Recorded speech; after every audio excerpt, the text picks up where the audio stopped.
Hello everyone, and as you can see, we've got off to a great start this morning, and that's all thanks to Jamie, who's out on the other vehicle. She found the tracks of these Birmingham male lions, and we moved into the area to give her a hand, and it didn't take us long to bump into them. They are just on the opposite side of the Djuma Dam, where there's a live waterhole camera, and a big thanks to Kevin for all of the updates. Kevin was watching the Djuma waterhole camera last night, and the interesting thing is he heard these lions, but I don't think he could actually see them. So again, thanks for your updates. It doesn't look like they've killed anything, Kevin. It could have been a small buffalo maybe that you heard in distress that they've caught and finished already, but I'm guessing that they actually haven't been successful, although their stomachs are quite full, but no signs of blood around their mouth. And I'm sure if they had made a successful kill, they would have come to have a small drink at the little waterhole where we would have actually been able to see them. So like I say, all 5 of the Birmingham males. My name is Scott, and I'm teamed up with VM on camera, and like I say, Jamie is out on the other vehicle. So let's show you all 5 one by one. You can see 4 in the current frame. 3 are easy to see, 1's further away. Then just down to our left here, there's another individual. This one is known as Scrapper. He's got very distinctive eyes that are quite menacing. And then the 5th male, who's the furthest one away from these 4, is in some thick bush over there, and if you look closely you'll notice that there is also another lion lying just next to him. It's a lioness though. We're not sure who she is, we haven't had a close look at her yet, but interesting stuff that one lady is trailing them, possibly mating. I'm just going to update Taxon on the radio quickly. He's just... oh no, Jamie's going to do that for me.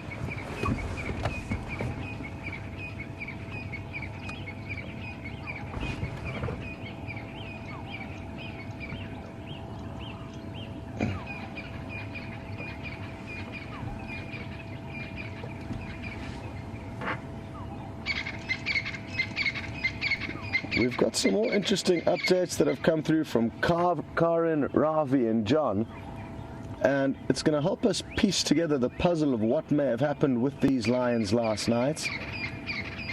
And all 3 of those people mentioned that they heard buffalo that sounded like they were in distress, that they were running. And interestingly enough, just before we got here, I didn't mention to VM that it looked like a herd of buffalo had moved past that little waterhole, but in the general area there was a lot of churned up earth where their hooves would have been moving at high speed. So maybe these lions did have an attempt at trying to catch a buffalo, but were unsuccessful, as predators most often are. It's the prey that are more successful at escaping. But these 5 boys certainly do know how to bring down buffalo. But even still, with all their size and strength, it's not an easy task.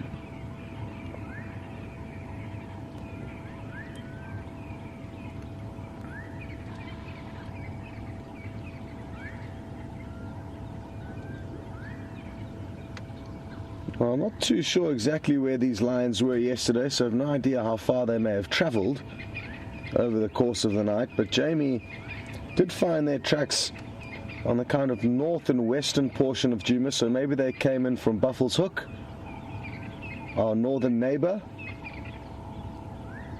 And I stand to be corrected, but I think it's been close on 2 weeks, possibly even a bit longer than that, since these 5 males have been back to Djuma. So I think the whole time that I was on leave, they've been elsewhere. So aren't we lucky that they've come back? And it's important that they do come back, because they are in the process of establishing this area as their core territory.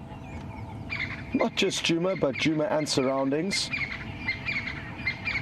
But because they've been quite successful in quite a short space of time, I don't think they've strategized and been able to plan how they're going to patrol this large territory of theirs. And for them to have not been back onto the property here for 2 weeks is an example of that. Possibly kind of lack of experience being landowners.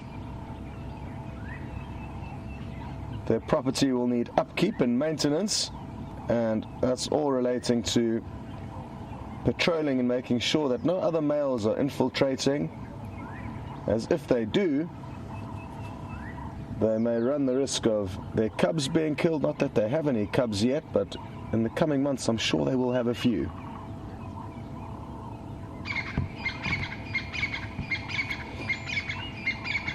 Well, if some buffalo come down now, we will get some action.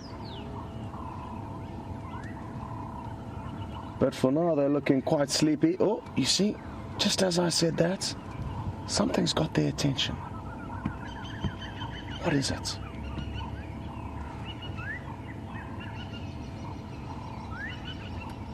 They've possibly heard something. I'm guessing that's what it is for.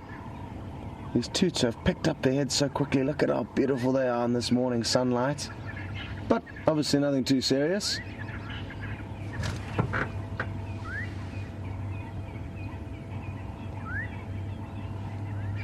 And I've just heard a vehicle, so maybe it was the low rumbling engine of the vehicle that kind of took them by surprise. They may have thought it was a grumbling roar of another lion.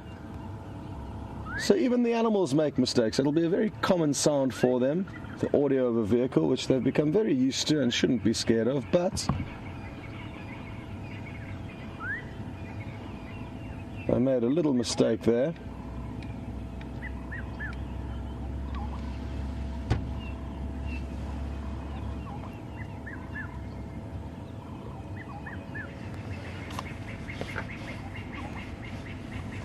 So as we see them lying here quite sleepily, I'm sure a lot of you may wonder what they get up to after dark, how different their behavior may be. Well, I know certainly Jeff in Florida would like to know how their behavior will alter or change from day to night.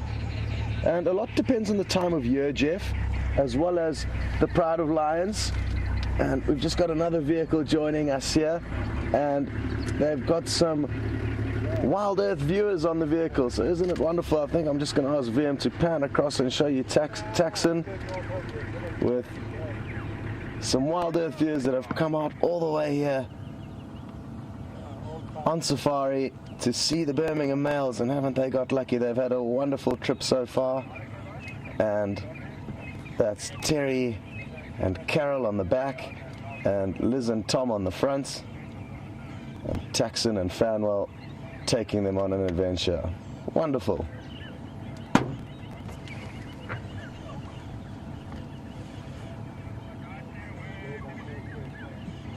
Sorry, Jeff, back to your question. Their behavior will generally be more active at night, and that's across Africa. They have the ability to be more successful, or potentially more successful, at hunting at night time with the cover of darkness aiding them, and it's also generally cooler. So in all the areas I've worked, lions have definitely done the majority of their movement at night time and the majority of sleeping during the day.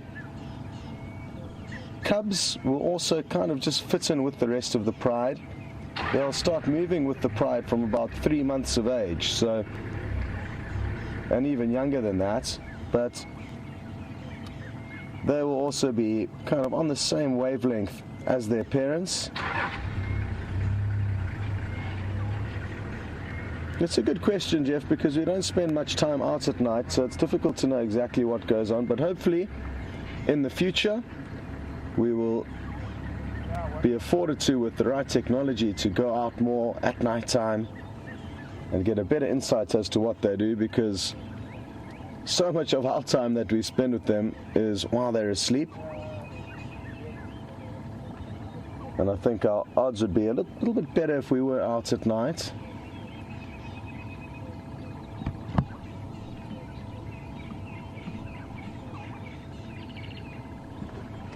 Oh, I've heard something again.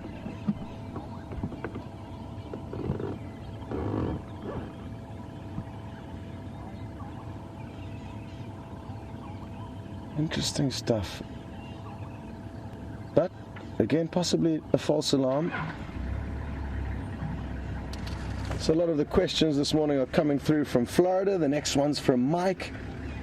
And thank you for the belated birthday wishes, and I hope all is well over in Florida.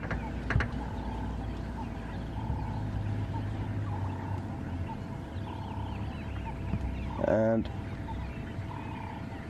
I think it's this individual here, Mike, that you are thinking about, who Mike was lucky enough to be tuned in when these 5 males caught a young buffalo this time last year.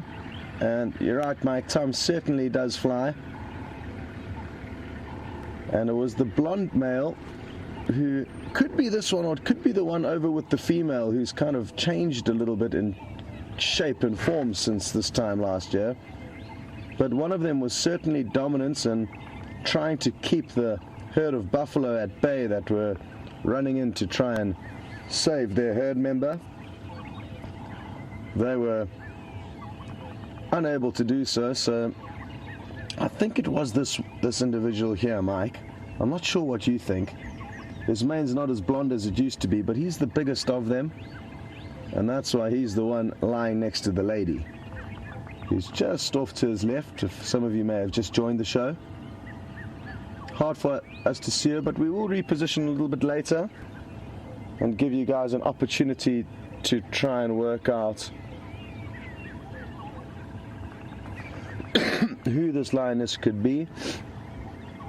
And thanks for all the support coming from Florida this morning. Now it's Liz in Florida, who wants to see that 5th male, which we've just given you a glimpse of, but like I said, we will reposition, and we'll maybe just give Taxon a few moments over there. He's on that side of the sighting now, and then we'll move across a little bit later. What a great start. And again, big thanks to Jamie, who was out, found their tracks, said they were heading in this direction.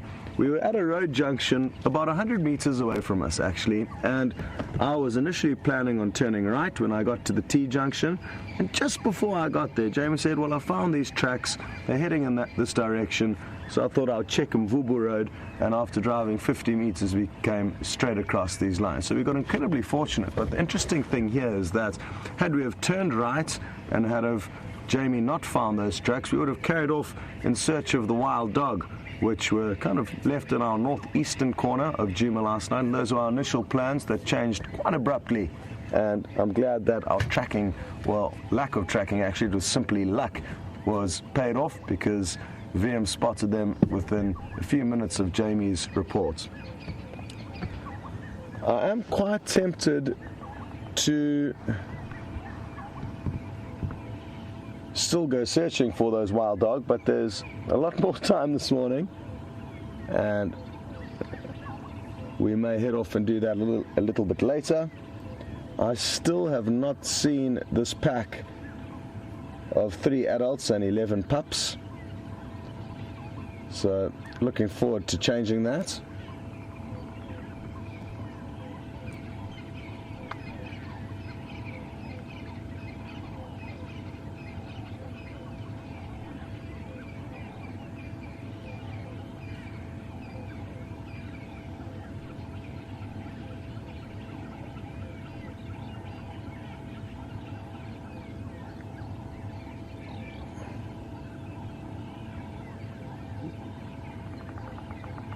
Well, I'm sure a lot of you are quite envious of the Juma junkies, the Wild Earth viewers who have come out here on safari. I know B. Wilson certainly is expressing their jealousy, but also happiness for them to be out here. And you're right, it's a huge privilege to come out here and be on safari, and I hope many more of you will also be able to get here at some stage. If not, though, we'll continue doing our best to take you out on safari daily. There's huge benefits to not actually being here and being wherever you are in the world watching the safari. You get to see often twice as much as any of the presenters do, because the cameras are taking you to wherever the action is. And like I've just said, I've not even seen this pack of wild dog that a lot of you would have spent quite a lot of time with by now. But I'm out here daily and not seeing that. So there are benefits to being at home. I guess it's similar to the benefits of watching a sports event at home as opposed to being at the stadium. You get to see the highlights and all the good shots and all the good angles.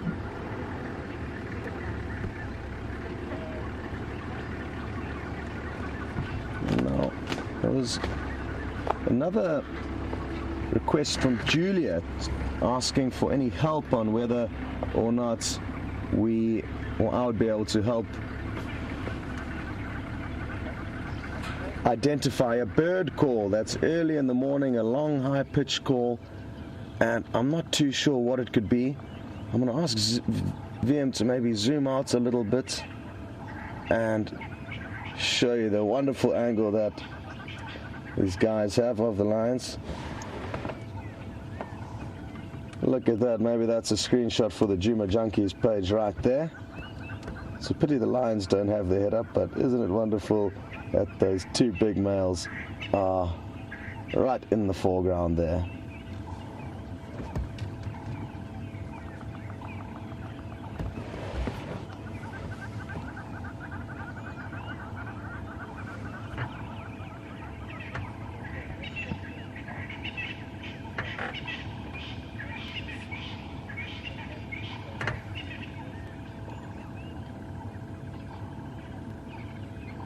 So just to recap, for those of you who may have just joined the show, it's great that the 5 male lions that we're looking at now are back on Juma. It's been a while since they've been here, and they've been elsewhere, all around us really, and it's important that they continue to manage and patrol their territory, but they could well keep extending the size of their territory so that it becomes almost impossible for them to monitor it successfully or effectively if all 5 of them stick together. And that's going to be relevant when answering Michael's question. He's interested to know if these 5 will stay together for the future years or if there's a chance that they will split up. And depending on how successful they are, Mike, there is a strong chance they will split up. Not permanently, but they'll kind of move into little groups, either of 2 or 3, not necessarily fixed, that may change as time goes, and there's no set pair that will necessarily be together or set trio that will be together, that they will band up when necessary, but by being in 2 different groups, they'll be able to more effectively cover territories, and that way patrol and make sure that there's no intruders. So in all my experience in history, big coalitions of 5 or 6 males will be seen together a lot of the time as they establish their territory. Once they are established, they'll move into kind of groups of 2 and 3. But if the need rises, there's a fight nearby, there's other males coming in, they can call their coalition members from nearby, and they'll band up as all 5 or 6 again and get rid of any harm, and then split up, and that way more effectively patrol. So that's usually how it works. Also, if there's a buffalo kill, for example, we're going to send you across to Jamie quickly. She's got something interesting. You'll be back with us shortly.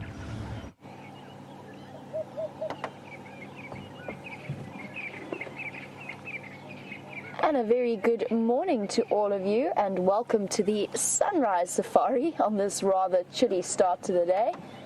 And it seems as though the dwarf mongoose agree with me. They are all sitting on the eastern side of the termite mound. Very, very chilly. Let's just have a look at this amazing dwarf mongoose. I have never seen anything like this before. And as far as I can tell, I don't think this one is covered in ash or anything like that. It's some kind of color variation, I think. It looks, I don't know, it almost looks like it's got face paint on, Halloween face paint, that hasn't washed off. Its face is almost completely white. If it would very kindly turn around, which I don't think it's going to do just yet.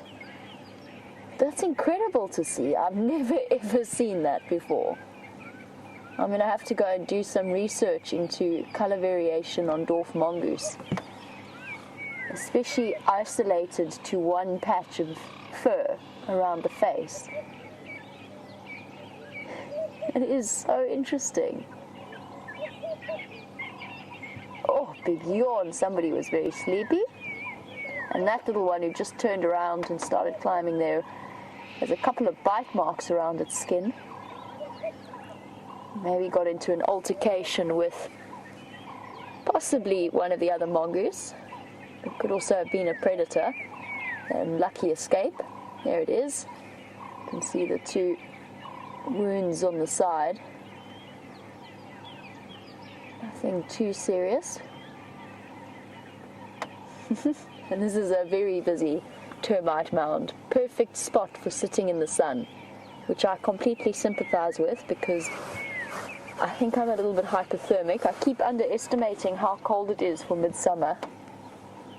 Oh, a little bit of grooming happening between them.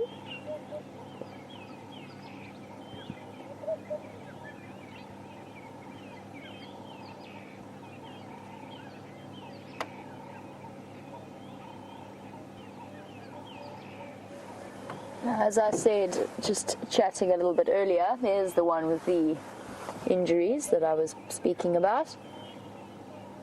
Definitely 2 puncture wounds. I'm not sure where that's from, whether it's from a fight with mongoose or possibly even a lucky escape from a bird of prey. Just looking at those puncture wounds. And dwarf mongoose, despite their small size, are not without their own defensive strategies. They've got teeth and claws and loose skin, and they're definitely going to fight back if threatened. It could be that this one had a lucky escape. Let's go back to that one because he's turned around. Look at that. I'm trying to look through. Wow. Don't you think it looks like he's wearing Halloween face paint? It is definitely his fur. He's not... It's not anything else. It's not a skin disease or anything like that. He just has white fur. Please take lots of screen grabs, everybody, and send them through to me on my, not only on #SafariLive, but also my Twitter account, because I really want to have a look and see what this is. If it's some kind of leucistic gene, so that slightly pale gene.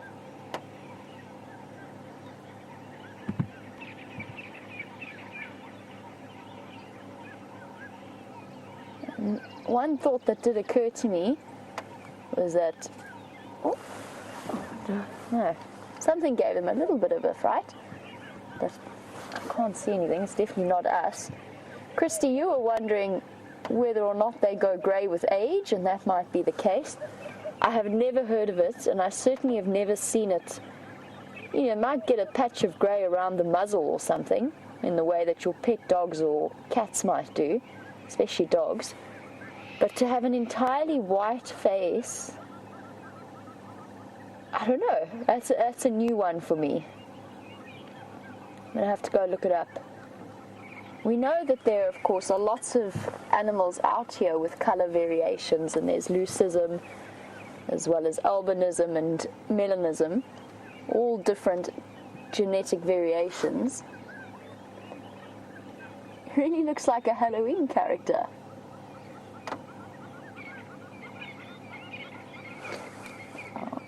Eddie Abbey, you were saying you hope it's not mange. It's definitely not. It's not bald skin. Looking through my binoculars, that is white fur. And I'm not sure whether it's because of the color of the fur. No, it definitely doesn't have red eyes.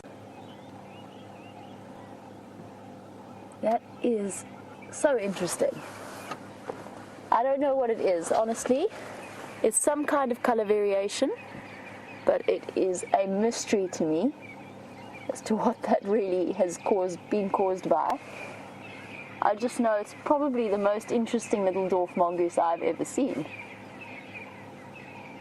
Look how clearly that one stands out. You can see why white is such an interesting color out here. If we're sitting looking at them as a whole, as we are now, your eye immediately goes to that little white patch. I wonder what kind of... I mean, that's a full-grown dwarf mongoose. It hasn't disadvantaged it in any way.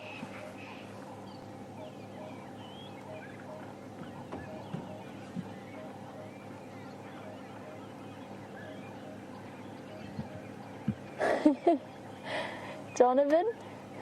Maybe we do have the beginnings of the white-faced mongoose new species. The other mongoose don't seem to mind. An important lesson in tolerance. Wow. And then that brown strip down the middle. Perfectly symmetrical.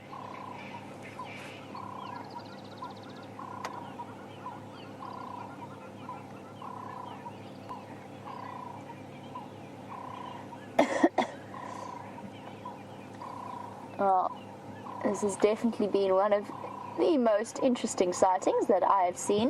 But I know that Scott has repositioned and he has found the female. I think it's time for us to head across to him. And I will catch up with you a little bit later. Never fear, I'm going to go and investigate the lions that were seen on the Arathusa Dam camera, and I will be back with you in just a while. You'll notice we've repositioned the vehicle and have got a much better view of this lioness for you. And at the perfect time, she's lifted up her head so you can get to have a good look at her. Feel free to let us know who you think she may be, or which pride she may be from. Probably the Styx pride or Nkuhuma pride, or who knows, possibly even a member of the Salala pride. But with all the chaos and confusion regarding lions and their territories at the moment, I'm not going to hazard a guess. But if any of you have managed to get to know the lioness well, feel free to voice your thoughts, but we might need to get you a few better views than the brief one you've just had. Then the largest of the 5 Birmingham males is lying off just to her right. Interestingly, she got up and moved just a few meters to reposition, and as soon as she got up, he was up and on her tail. He wasn't taking any chances with the 4 other males nearby. They will compete with one another for rights over lioness. Not necessarily every single time a lioness comes into the equation will there be a fight, but every couple of months possibly one male may think, well, you know what, you were big a few months ago, but now I'm willing to challenge you. And you'll notice I've got myself into, I like hiding, being in a point of ambush when watching the lions, so that I feel like I'm one of them. In case some buffalo come down, we'll be in a position where we're ready to pounce. I'm only kidding, this was just to get a good view of the lioness. And I was also telling the viewers on the other vehicle that I promise I'm not hiding from them, because it appears like we are in hiding mode here. But like I was saying, the males will compete with one another for ladies. And one thing we were chatting about earlier is how coalitions of males may split up And one reason why some of the lesser males may enjoy splitting up is that it increases the second in charge's likelihood of mating. And if by luck the most dominant male in this pride isn't around when there is a mating opportunity, he will still certainly tolerate the cubs of his fellow coalition members.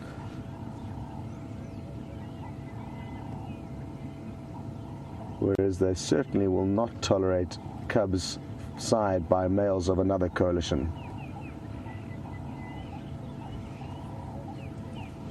And on the topic of these males and the intricacies between them, Sandy would like to know if these are all brothers and how old they are. Now, I'm not entirely sure exactly how old each individual is, but it appears like one is older, and I'm guessing he's maybe just over 5 years of age, and this is him on the right here. Then 3 that look to be the same age, so those could well all be brothers from the same litter, and then 1 that's slightly smaller, who could be a cousin. So it's an older cousin, 3 brothers and a younger cousin, as far as I'm aware, but they all would have been from the same natal pride. So they were all born and raised together, but at slightly different periods possibly. And usually that's how coalitions are created. They are created by luck, and it's brothers and cousins that can band together when it's time for them to leave home.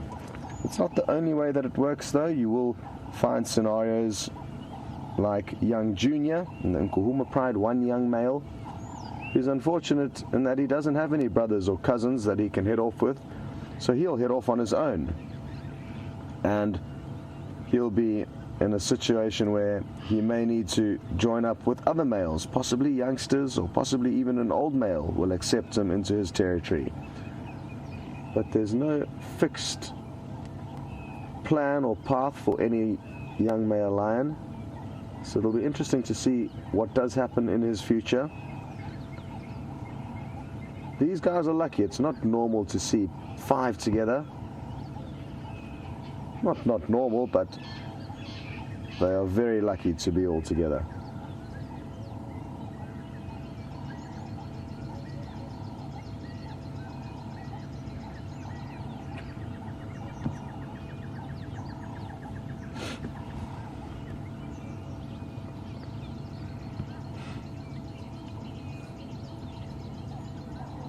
What was she doing there? I couldn't quite work it out whether she was trying to look up into the sky at a vulture or just stretching and getting comfortable, which is kind of wobbling her head around there.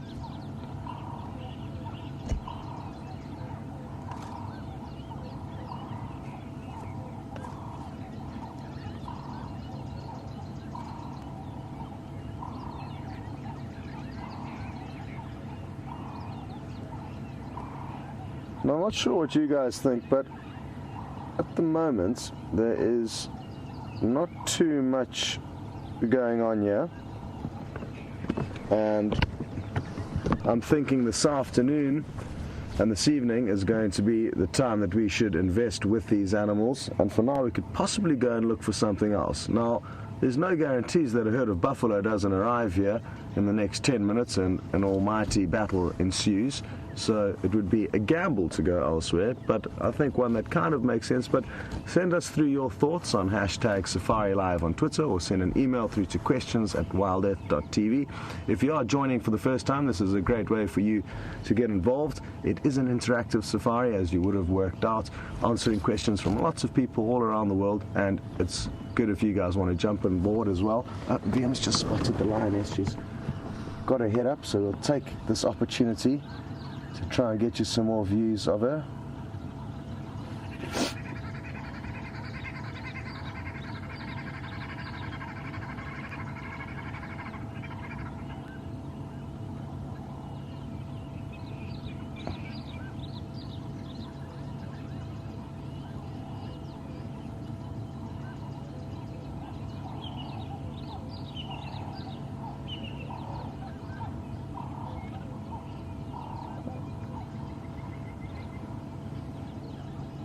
So we've got a few comments through, one from Janet saying this could possibly be the missing lioness from the Salala Pride. And you're right, Janet, there is one lioness missing from that pride of 5 who were last seen across on Arathusa. So that's a possibility. There also is another comment through from Blair saying that one of the Styx lioness has been spending a lot of time with the Birmingham males, apparently. So thanks, Blair, helping narrow down the options as to who this could be. I wonder why she is hanging out with him. That's another question I guess a lot of you are asking. He doesn't appear to be moving effectively. Anyway, Jamie's got some exciting news and we're going to send you straight across there. Enjoy.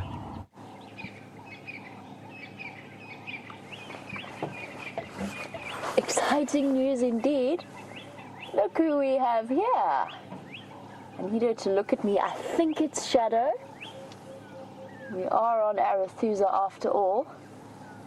This hasn't been unknown for Karula to come wandering through, but I think that's, yes, that looks like Shadow to me. I'm sure you guys agree. Just in profile, she has a slightly flatter nose than some of the other leopards. Okay, let's see if we can sneak forward and get a good view. It's very, very thick in this block, but what an exciting moment. Tebs and I were just talking this morning about finding a leopard, and there we go. We've got her. She's just enjoying the rays of the morning sun as well. Actually, if I go forward, I think I might send her walking off again, because the only way to go to reposition is to actually move straight towards her. And of course, as many of you know, hello girl, that's definitely Shadow. Many of our regular viewers will know that approaching an animal directly generally disturbs them slightly. And you've got to approach them at a sort of oblique angle, rather move next to them rather than directly at them. So we'll let her settle for the moment. I don't know what she's up to. She could well be hunting. It's the perfect time of morning. Oh, hello girl, I have not seen you in months. What a special surprise. For those of you who are a little bit more unfamiliar with the leopards that we see regularly, this is Shadow, a 9-year-old female and daughter of our special Karula. She's quite often seen around the Arathusa area. And I think now that her mother has finished mating with Tingana, who, by the way, she also sometimes mates with, she's moved back into her regular territory. She's actually quite sleepy. Her head's just drooping in the morning sun. Now, we've got this amazing spot, but I do need to share it with the other guides because I know that they're looking for leopards this morning, so please bear with me for one moment while I let them know. Our morning station, I've got visual of Shadow in the block south of Zebra Drive, I think between the junction of Shortcut and Tandaluka and Eli Alley.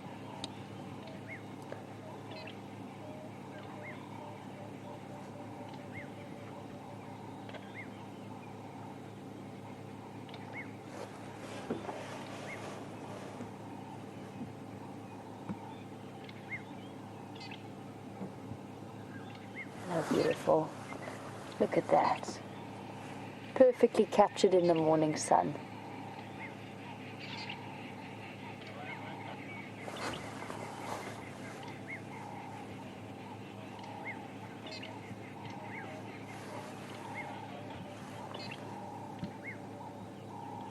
You can see every now and again she looks up and then her head droops, almost like she's having a cat nap.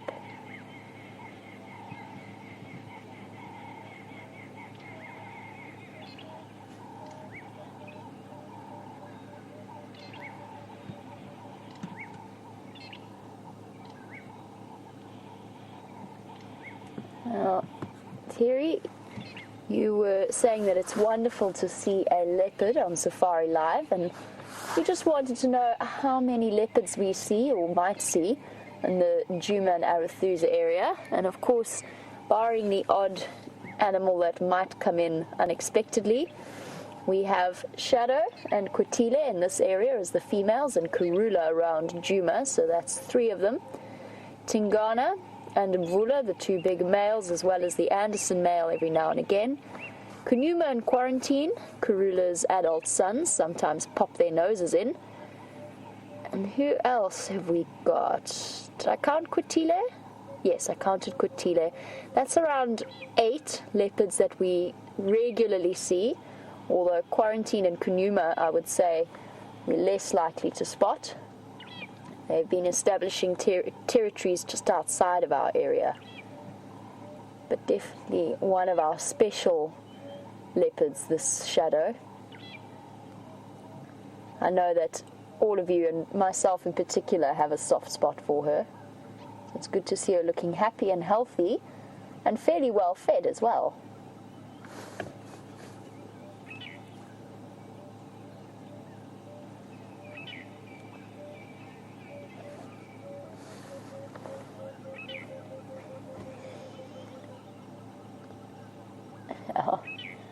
Mike, along with many others, have suggested that maybe she looks a bit sad. Personally, I think she looks a bit sleepy. I think, and I understand her completely, because I almost share that feeling on a chilly morning like this, to sit in the sun and just bask a little bit. Quite an enjoyable process. And I think if I were able to loop around her, which I can't do at the moment, you would see that her eyelids are drooping. She is, from my angle, which is difficult to show you from because I'm slightly lower than Tebs, but she's just sleeping.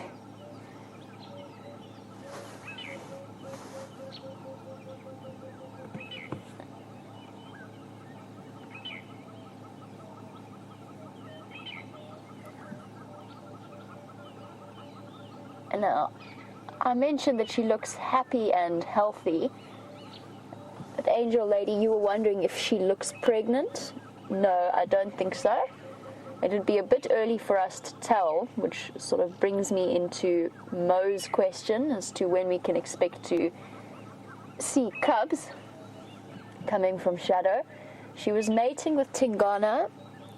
Bear with me one moment. She was mating with Tingana just before Karula was, which has led to many comments about poor old Tingana's the fact that he is under attack from all of the lady leopards in this area. Now, the gestation period is about 3 months if the mating was successful, which isn't always the case. And her last 2 have not been, or her last one was definitely not successful because she mated a second time with Tingana. So we're looking at another 2.5 to 3 months before we really start to see signs. It's between 100 to 105 days gestation period. And again, that just depends on whether or not that mating was successful, especially given the fact that Tingana has had to mate with so many other leopards recently.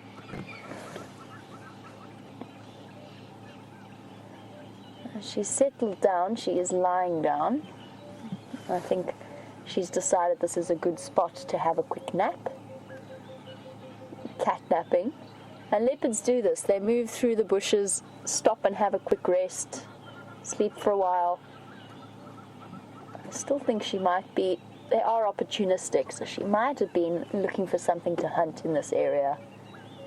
She definitely looks well fed though. That round belly comes from food, not from babies in this case. And as soon as a female leopard is pregnant, then she will stop mating with the males of the area, obviously, because she won't go into estrus. So if we see her mating again, then we know that she wasn't pregnant and that this session was not successful.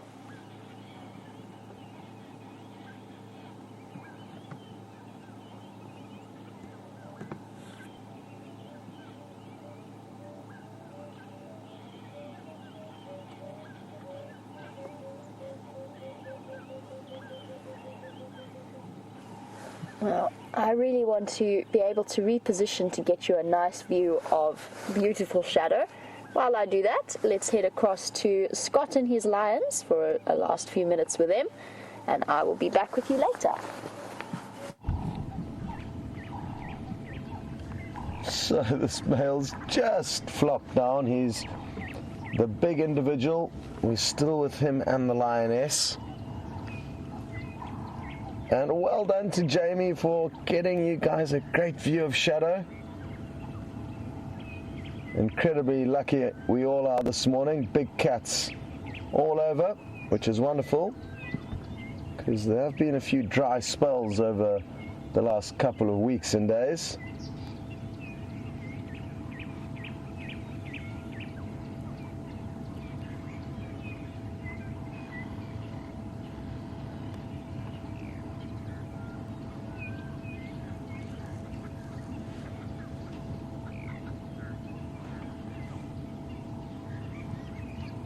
As we look at this lioness, we're not sure which pride she's from, but Barbara in Texas would like to know what does her future hold? What is one lone lioness doing with these 5 males? And you'll probably find she's either seeking security with them, so she may have lost other members of her pride. I mean, that's one possibility. The other possibility is that she knows that she needs to forge a relationship with these males. So by spending time with them, kind of winning them over, it'll increase the other lioness and even possibly young males within her pride's chances of survival. Those are 2 variables. The other third one is that she's simply coming into season. These are her best possible options at the moment in terms of males to mate with, and she's getting ready to do that. So she's not necessarily a lone lioness, she's merely alone at the moment, and may well join back with her pride when the time needs be.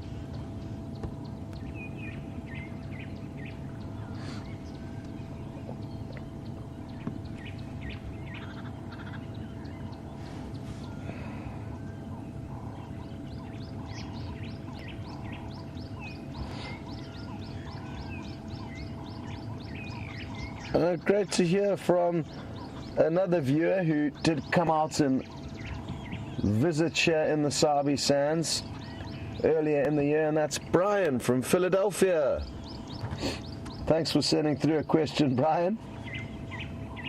And he's asked a good one, still on the topic of mating amongst lions, and he's asked, will a lioness separate herself from the pride when it's time to mate, and possibly even follow males out of her core territory into the territory of another lioness? And yes, that certainly is possible. It's not something that I've ever seen or seen as much as I have seen with leopards. We've been really lucky with learning that trait about them. We've seen leopardess who travel way out of their territories in order to mate with males, and it could well be very similar with lions, but I haven't personally seen it very recently in this area. But most lioness, I guess, will possibly need to take that risk in order to mate with the best possible male, and they will also know that by traveling with 5 big males, even if it is out of their core territory into another lioness or another pride of lioness's territory, the protection that these 5 males will offer them will probably be what causes them to feel safe in doing so. So good question, Brian, and good to know you're watching. I hope all is well in Philadelphia, and let us know when you're planning your next trip out to visit. The other lions, I'm just going to creep forward a bit, so just up ahead, so we'll have one last look at them quickly. There's one you can see there. I'm just going to drive ever so slightly into a little gap here, where we'll be able to see, I think, all 4 of them. Yeah, kind of. Won't be the best view of all 4, but they are all out here. So for those of you who have joined recently, we're going to give you one quick glimpse of them before heading off. I want to try and make it up to Buffelshoek Dam to see if we can't find any sign of the wild dog that were running around there yesterday.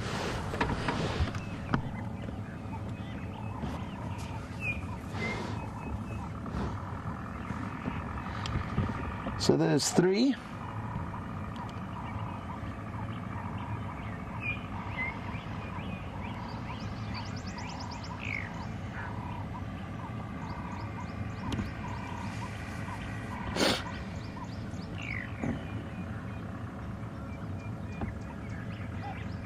I wonder what he's dreaming about.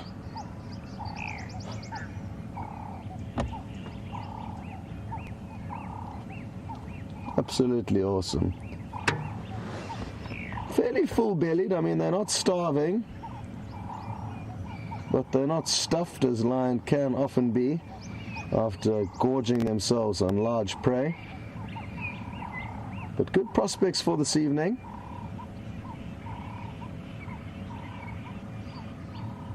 And Sherry and Ahaya did mention that their bellies did look full.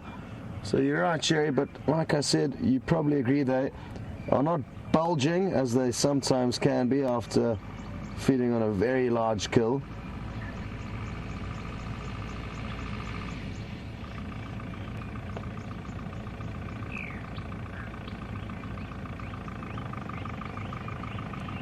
And Eddie Abby's noticed these hairy tufts off the elbows or the armpits of these lion, and you'll probably find that they're going to get even bigger. One of the Matimba males had exceptionally large tufts of hair growing off his armpits and even under the belly.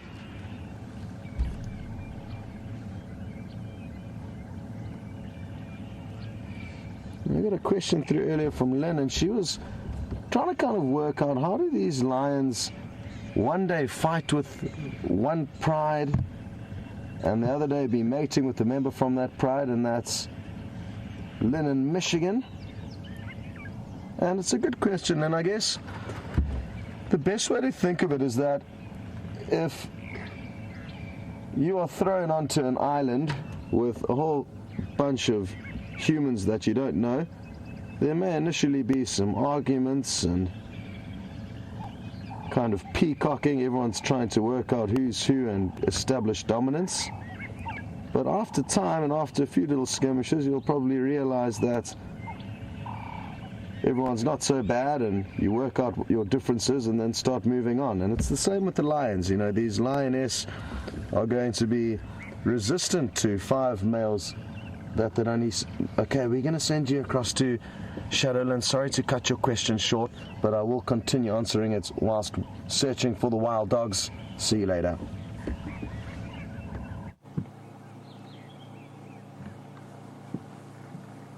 As you can see, we've... Oh, exhausted cat. I was about to say, as you can see, we've managed to loop our way around and get a slightly clearer position as to where Shadow is, without, of course, sitting in the way of her son. Now, she sat up just a few seconds ago. She was looking off intently into the bush. Oh, another big yawn. But she's relaxed again. I don't know what it was. I don't know if she heard something moving through. She did look like she was about to, get up and start moving.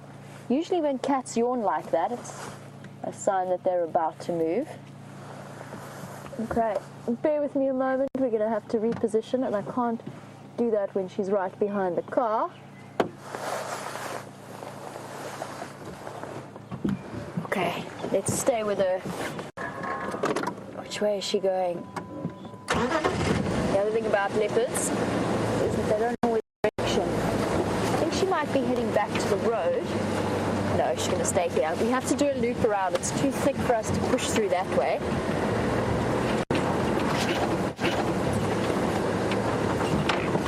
Oh. Sorry, Debs. Get her.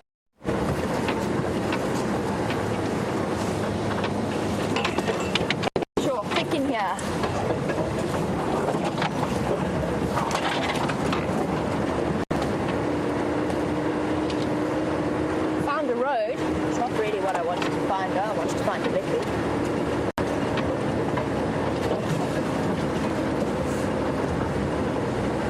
There she go. This is too thick. Go that way.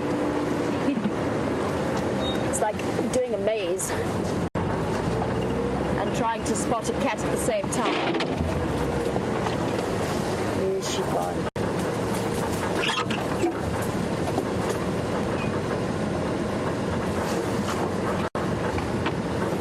Oh, it's too thick here. To do another loop. At least we managed to spend a bit of quality time with her though.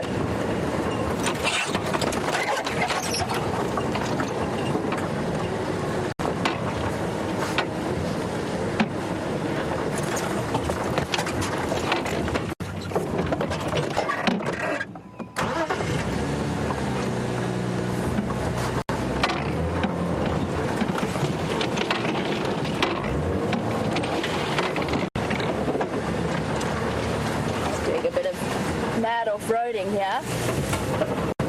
And while I do that, I saw that dwarf mongoose earlier with that interesting color variation. It's something that we see in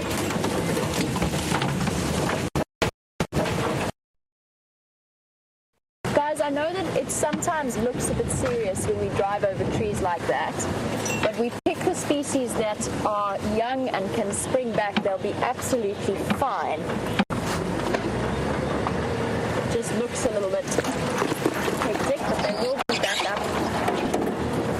They spring up behind us. Where did you go, lady?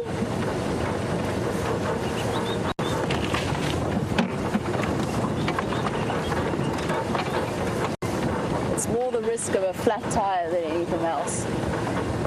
Now, we saw that dwarf mongoose with that incredible facial coloration. And Kelly, who's watching in Wisconsin, you wanted to know if I've ever seen a leopard with that color variation. Sorry, Gilly, you were wondering if I've ever seen a leopard with any kind of color variation like that strawberry leopard that Tara has been working with and has captured on camera traps before. And the answer is no, I haven't. It's definitely on my list of things to see. Sorry, I'm just trying to see if I can find her again. Where did she disappear to?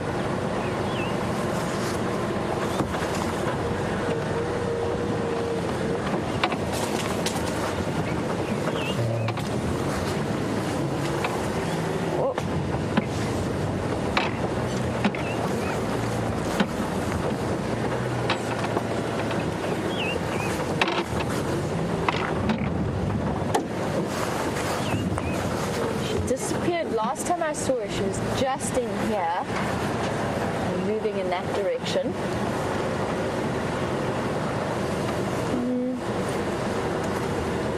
I think what we should do, whilst I try and find her again, and I think she might be heading to her favorite drainage line system, let's head back across to Scott for now, and I can focus on the search for Shadow. Be back with you later.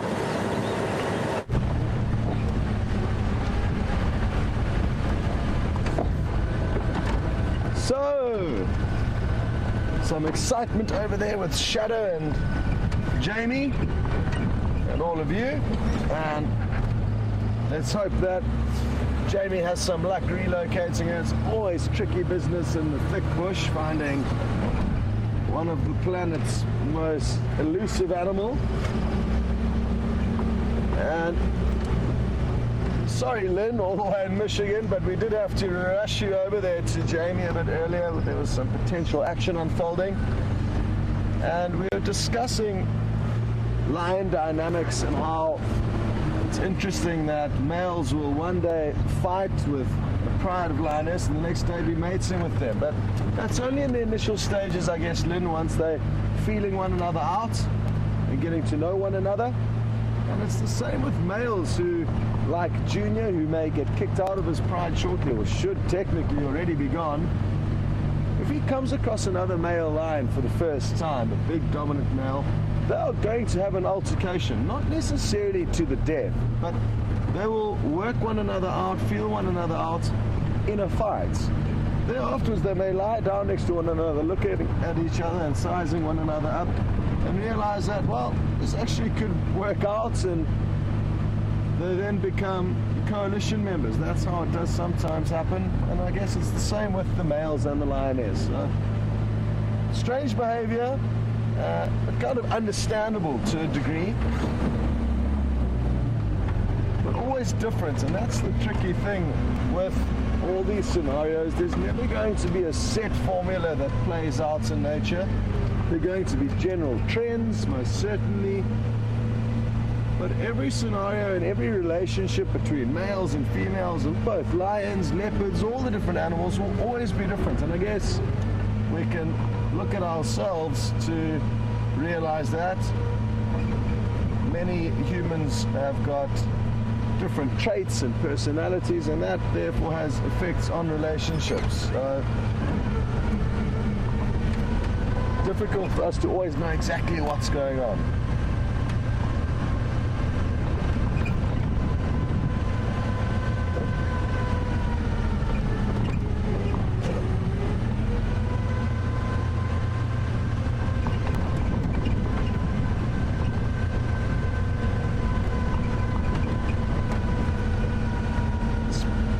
Speaking of lions getting to know one another, the Birmingham boys apparently did come across the Salala pride of 5, which is 2 lioness and 3 young males.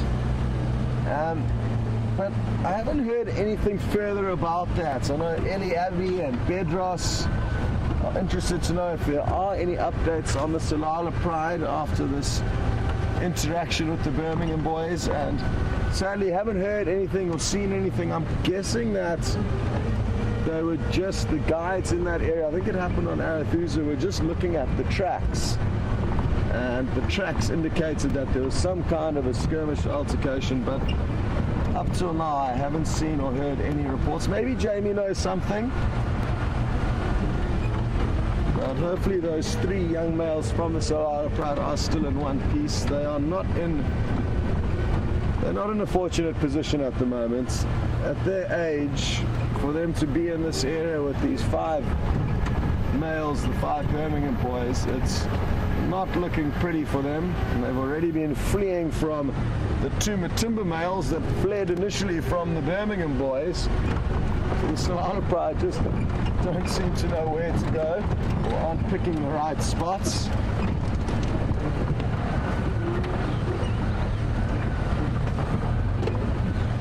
I'm just going to actually rethink my route and go onto Cheetah Cut Line.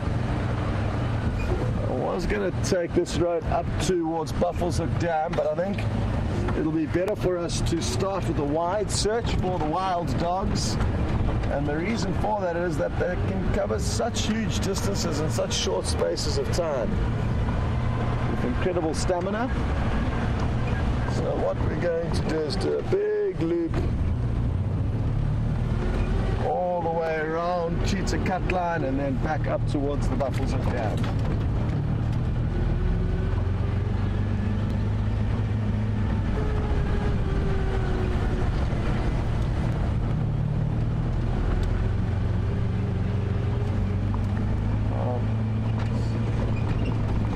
Chatting about the Salala pride now and the 3 young males. There's also 1 young lioness, as well as 1 big old lioness, and that older lioness is missing her tail, as was her mother, an older lioness that I used to view about 5 or 6 years ago in the southern Sabi Sands. And I probably also viewed the current individual. She would have been a youngster back then, who's also missing her tail. Interesting stuff there. And Vicky would like to know if I've ever seen a tailless male lion, and no, I haven't. The only 2 tailless lioness I've seen have actually been the 2 tailless lioness of the Salala pride, the one we're viewing now and one I viewed many years ago. But I've no doubt that there have been 1 or 2 tailless males running around. either lost by fighting with other lions, or like the Silala lioness, they lost theirs to hyena.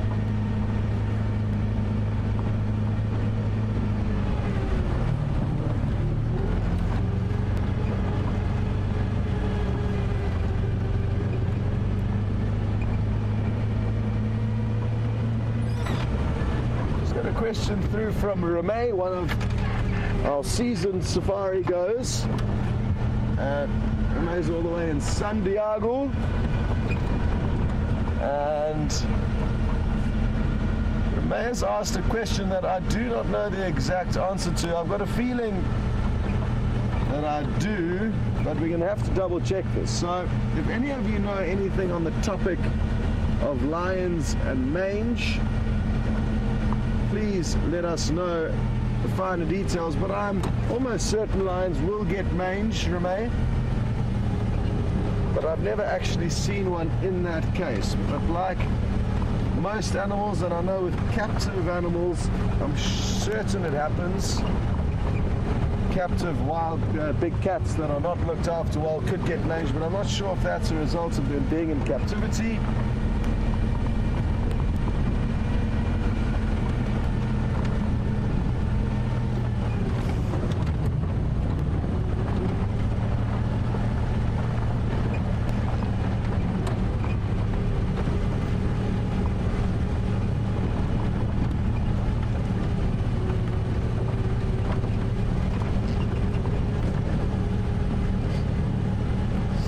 Jamie's just heard some crackles over the radio waves that there could be wild dog on Subambili, which is a kind of strange little property. It's not strange at all, let me reiterate that. It's a kind of thin section between the northern fence and Arethusa.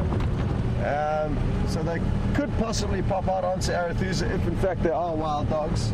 Jamie did emphasize that the message was a crackly one. But whether that's the same pack of wild dogs that was seen yesterday afternoon by Jamie and James, or it's a different one, I'm not too sure. I'm too far away to try and contact those guides. We're kind of just about to hit our eastern boundary, and Subambili is off to our west. So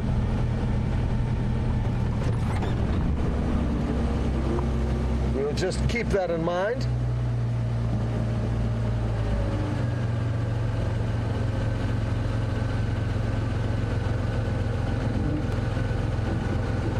Just seeing some tracks here. They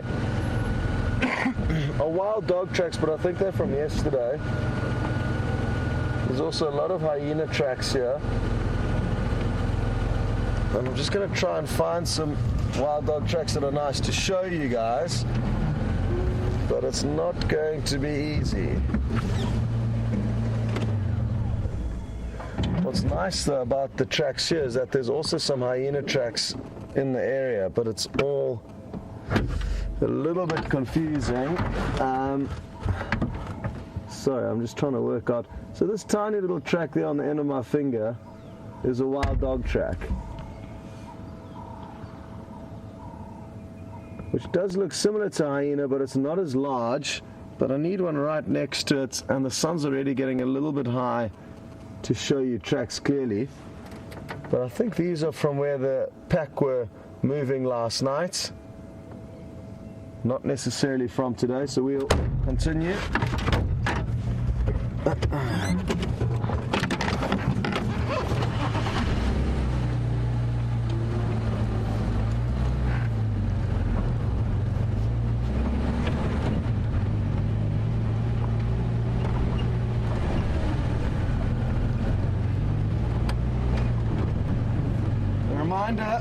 For those of you who weren't on the Sunset Safari yesterday, we are going to be changing times for the safaris, and we're going to be heading out a half an hour earlier in the morning as of tomorrow, and that's in order to make the most of the early morning sunlight and to be out before it gets too hot, when most of the animals will start becoming sleepy.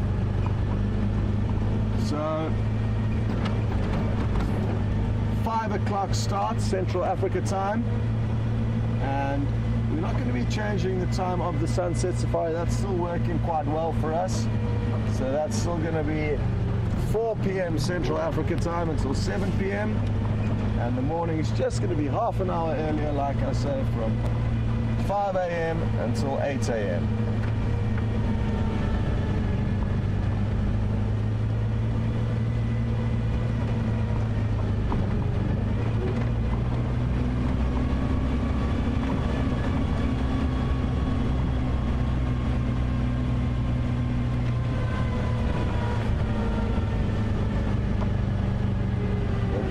To Sandra, and thanks for sending through your thoughts.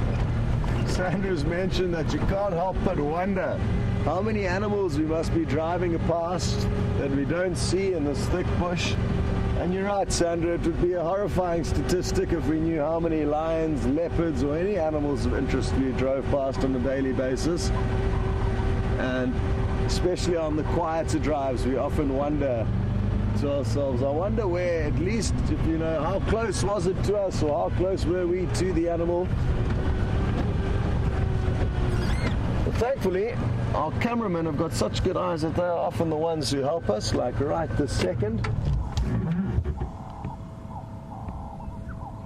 VM helped spot this kudu, which is some quite thick vegetation. I'll see if I can reverse it a little bit, give us a moment or two. Oh, there's also an impala or 3 back there.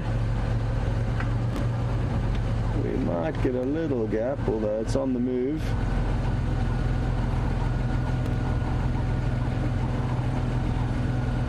No, she's dodging us. But well spotted, VM. And again, it kind of emphasizes Sandra's point that it's difficult to see everything out here, especially in this thick bush. Well done, VM.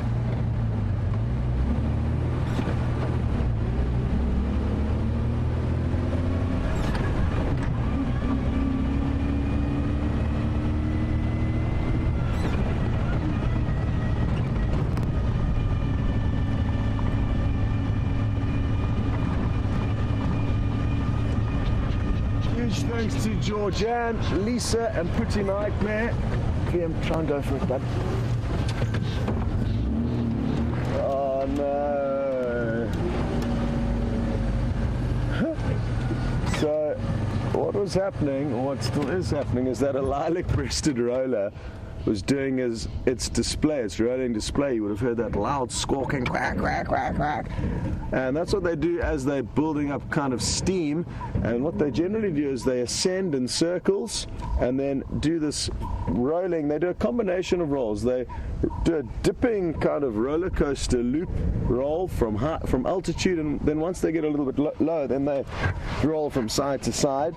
And there's only one way to try and show that to you, and that's to go for those moments like that. But the roller disappeared behind the tree line before we could show you the bird even. Anyway, worth a gamble. Anyway, big thanks to Georgianne and Lisa and Pretty Nightmare for sending through reports that lions will in fact get mange, which I thought was the case. I don't know too much about it though.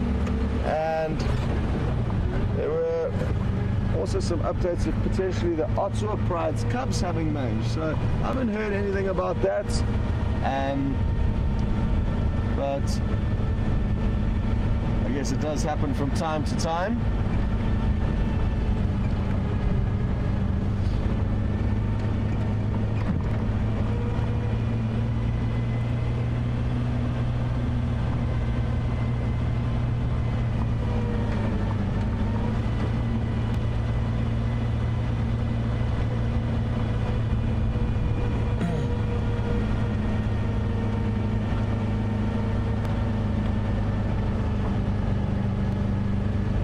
I'm hoping the Birmingham males are going to be successful hunting this evening, and that way maybe if they take down something large like a buffalo, it'll provide us with some great entertainment. However, if we're not there to see it, what it'll mean is that they should be on the property at least for 24 hours as they begin to try and consume and finish off this buffalo. Now, that lioness would certainly aid in hunting if they were on the hunt tonight, so she would help them. And even she would maybe take down a small kill like an impala and be the breadwinner for those 5 males. But it all depends on the size of the prey that these lions manage to bring down, and that will determine how much each of them get to feed on.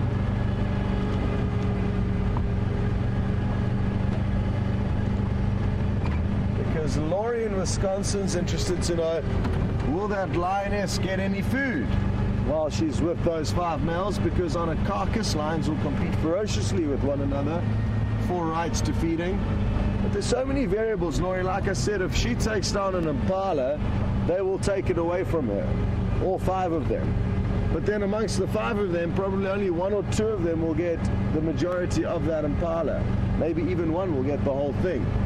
Whereas if it's a buffalo kill, there will certainly be space for all of them, and she'll get more than enough food. So, depending on the size of the kill will determine how much food she gets. But if they take down a buffalo, which is their kind of usual prey, there'll definitely be a spot, maybe not at the head of the table, but certainly somewhere for her to have a snack. And this is the animal that they could well be snacking on. Somewhere in there you'll see a dark shape of a Cape buffalo. And what we're going to do is just work out which direction they're moving in and then try and get you a closer view. I don't think you can see anything at this stage. You reposition ever so slightly.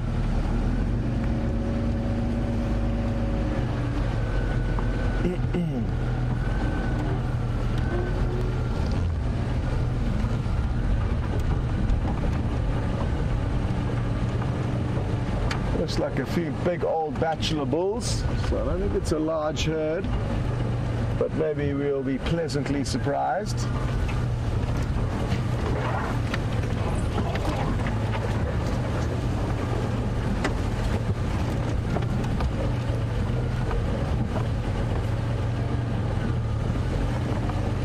Well, 3 of the big 5 this morning, not bad going in terms of the high profile animals. And who knows, maybe we'll be able to find you an elephant before the end of the safari.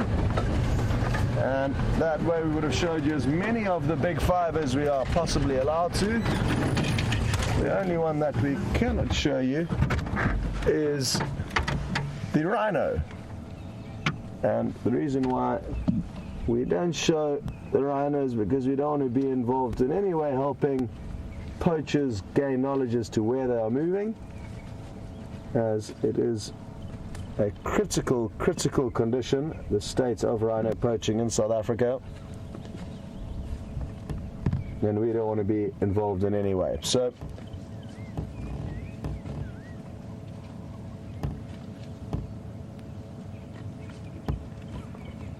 just buffalo bulls it looks like for now.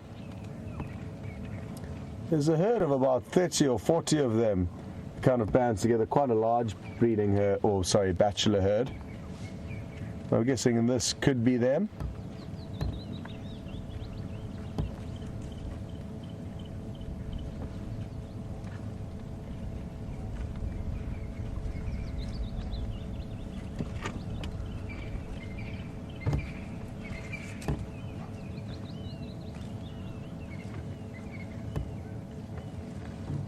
Jamie's still trying her best to relocate on shutter, but hasn't had any luck yet. But she is still in that area.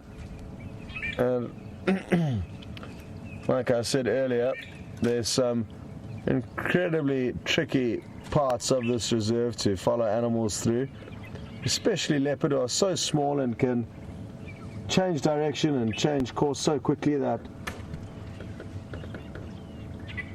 there's not much you can do to stay with them.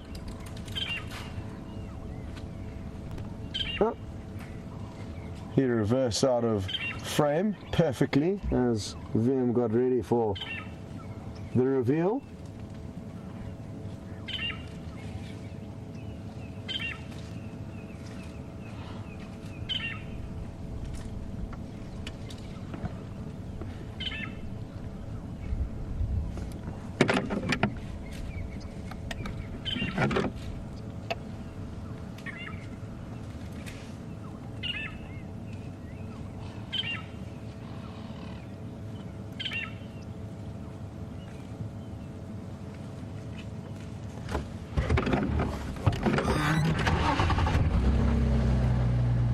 Okay, well, this is not the most picturesque sighting, so I think we should carry on and set our sights for something else.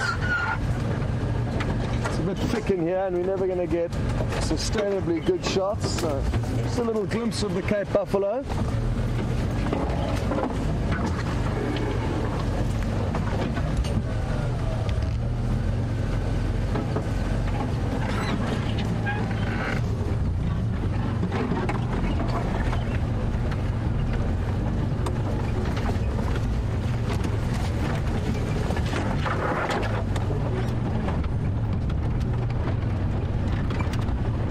There's not many vehicles driving around today,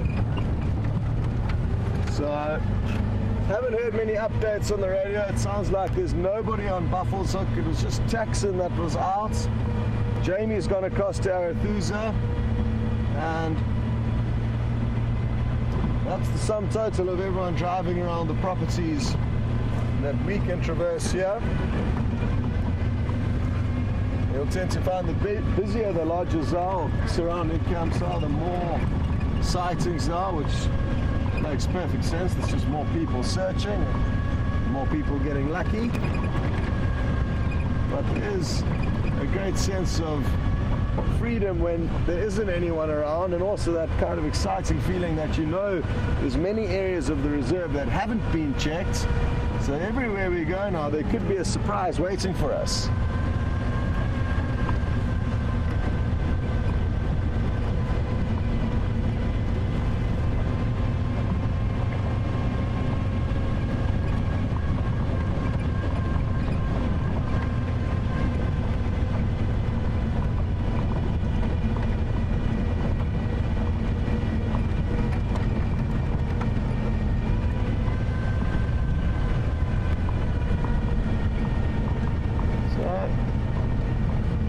Got some reports this morning from people watching on the Djuma Waterhole camera last night, and they heard a buffalo's alarm calling. Now, Ravi was one of those viewers who sent through the updates and said that the buffalo's bellowing lasted for about a minute.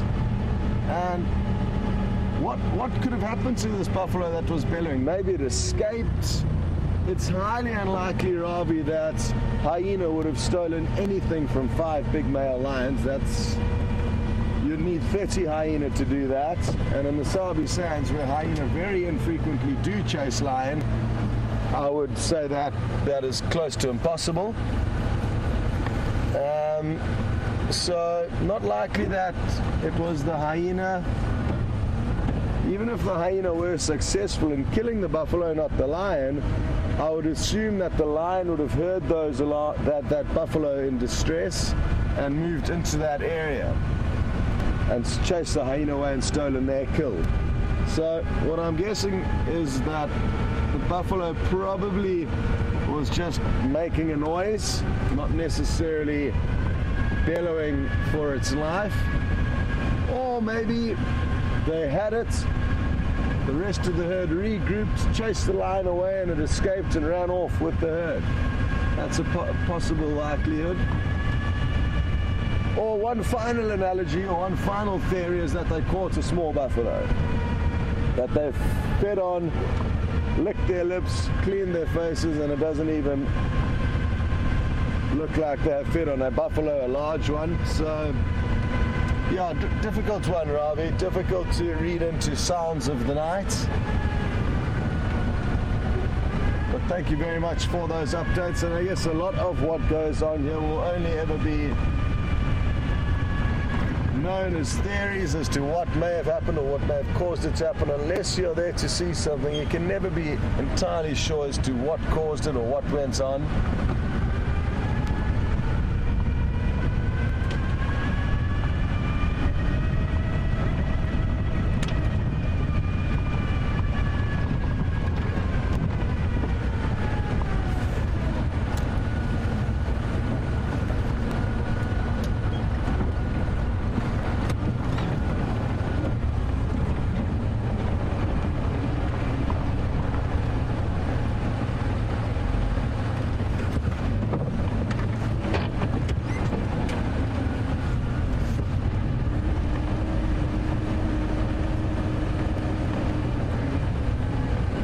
The lioness that was lying with those 5 Birmingham males,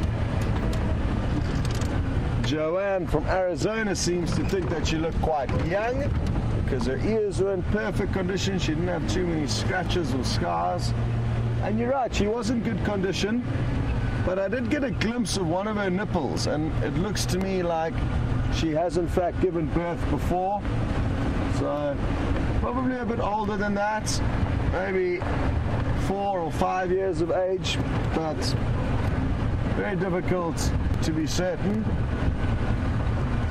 But I would say a little bit older than that, Jan, despite the fact that she does look in great condition. I think that's what may have kind of been a little bit misleading. And had I not seen that little nipple, which looks to have been fed on in the past, I would have agreed with you that she could quite possibly be around age. The other thing to bear in mind is that you're comparing her to massive males, which will make her appear smaller than she actually is.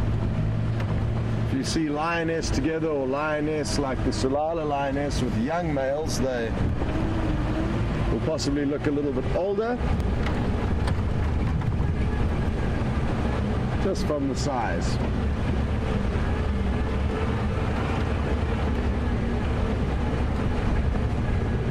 What would make our lives a lot easier is if all of the lions had big numbers on their bottoms. You can know exactly who's who, because at the moment it's been doing a lot of guesswork. And if they're all just numbered, it would make our lives easier, but we don't want that. I'm only kidding.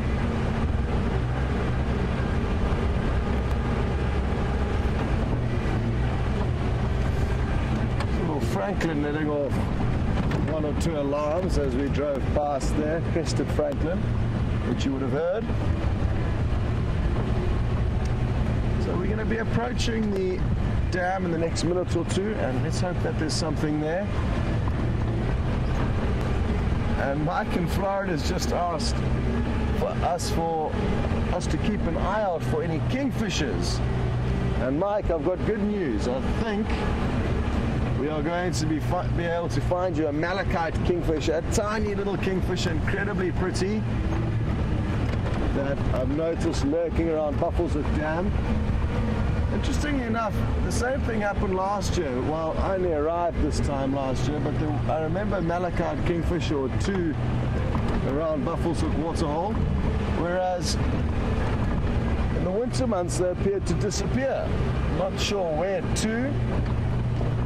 But since I got back from leave about 3 days ago, I think, came up here in the evening and saw malachite kingfisher washing itself in the evening. And I'm guessing it's still going to be here. There's also a chance of seeing pied kingfisher, slightly larger, as well as the giant kingfisher. But we don't get many giant kingfisher out here, not very commonly. So that would be a surprise.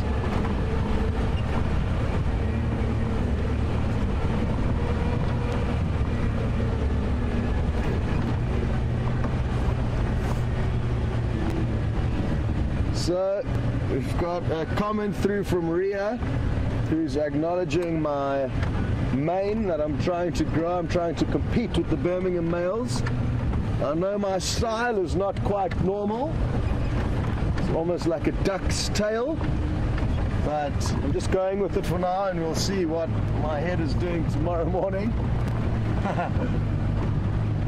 Now my hair's actually getting a bit longer than normal. It's getting a bit wild. So maybe I'm due for a shearing. Although Nikki does like me to keep my hair long, so I'm following strict instructions from my girlfriend.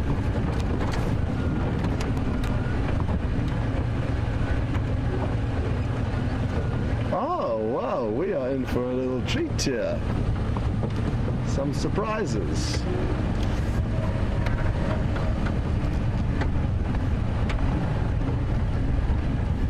I bet you no one would have guessed what you're about to see here. Not one, not two, but three hippopotamus. Very pleasant surprise. As the water's dropping, and this is the most hippo I've seen here in months. It's basically just been one or two for the whole of the winter. You'll also notice the bird on that very scarred back of the one hippo. Look at those scars. That is remarkable. So that hammerkops there. Oh, looks like it's seen something to catch. Got a hornbill calling above us. That's the noise you'll be able to hear very clearly, sitting in the torchwood tree above us. I cannot believe how hectic those scars are. The hippos are ferocious fighters.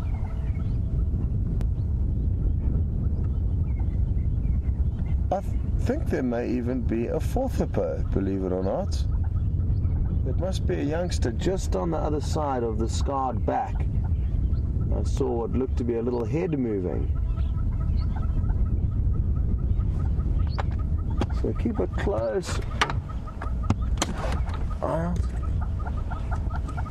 Now, I know some of you were in this area yesterday with James and Jamie and the wild dog sighting. So please let me know if there were in fact 3 hippo here, or if this is a new development from last night. There goes the hammerkop.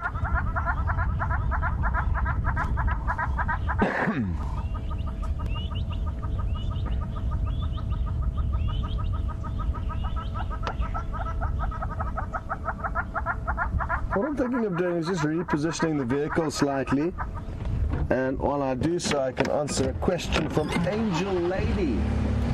Hello Angel Lady, what an interesting name you have. And Angel Lady would like to know if we see any paradise flycatchers, an equally interestingly named bird in this area, and we certainly do. And I'll be able to show you where a pair of them were actually building a nest last year. It's just down this little corner here.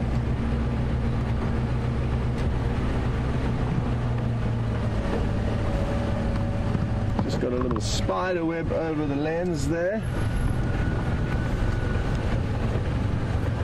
That's what VM was removing. So Angel Lady just off to our right, in this tree over here, last year there was paradise flycatcher nesting just in these branches over here. But the nest wasn't very successful, and we always tried to sit and watch, but they wouldn't come back to the nest when we were in the area, so it wasn't the most successful nest site, and I think they decided to go to a different nest site. They weren't there very long. They built beautiful tiny little cup nests though. And for those of you who don't know what the paradise flycatcher looks like, it's an awesome bird. The males have got an incredibly long orange tail streamer, and the female basically looks exactly the same as the male, barring this tail streamer. So we're going to keep an eye out for those, and we will certainly be able to show you some in the coming weeks, I can assure you.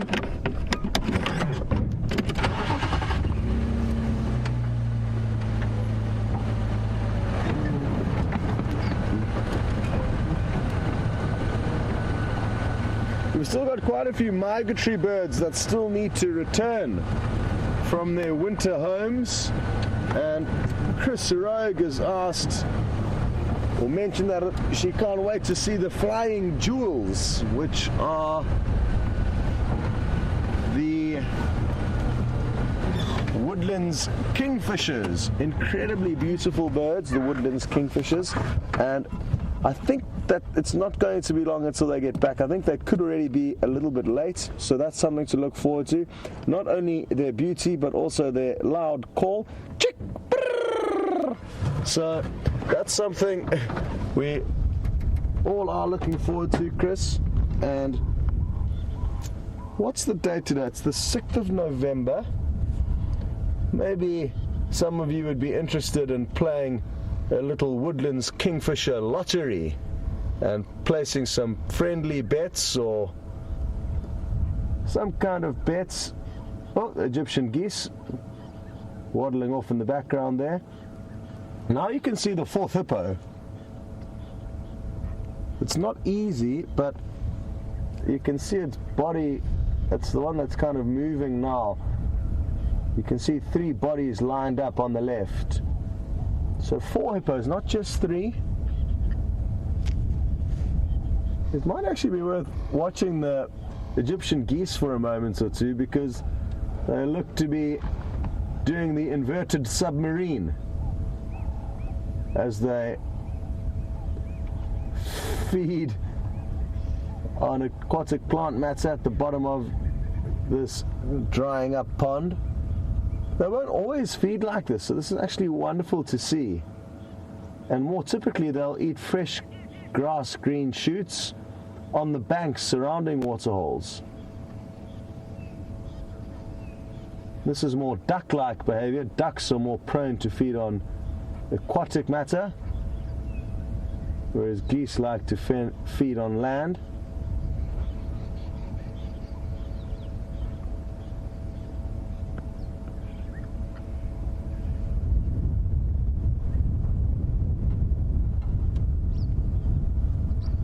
Oh, that's a youngster on the other side there. Look at how awesome it is. It's climbing up onto mom or dad, the incredibly scarred individual.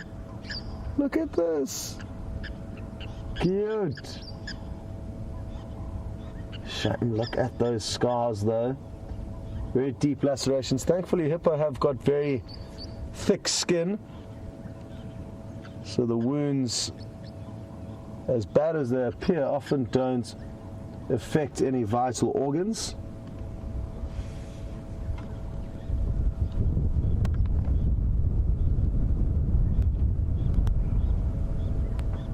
What do you think of that excited squirrel? I can't hear it, VM. Where is it?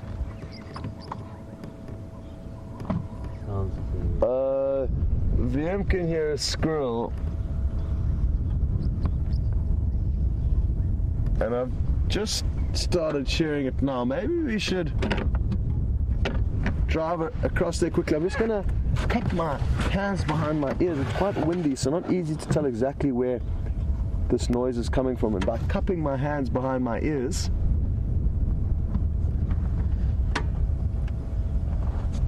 it may help increase the size of our satellite dishes.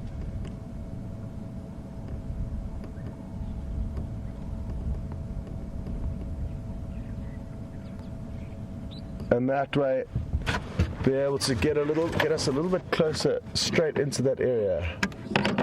So let's drive up there quickly.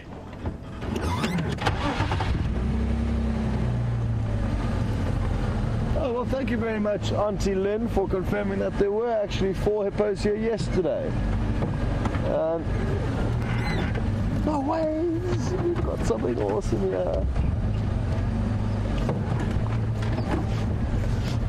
This is going to be incredibly cute. Can you see those little birds there, VM?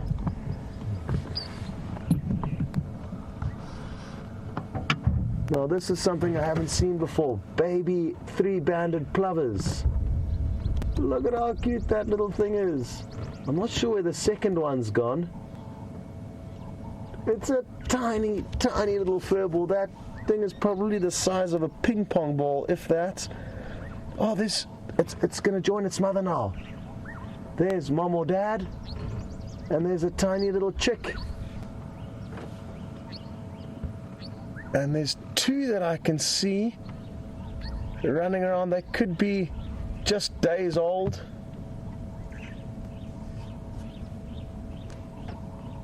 Awesome. And a few more wonderful birds have also come into the area that I'll show you a bit later, but let's make the most of these cute little chicks.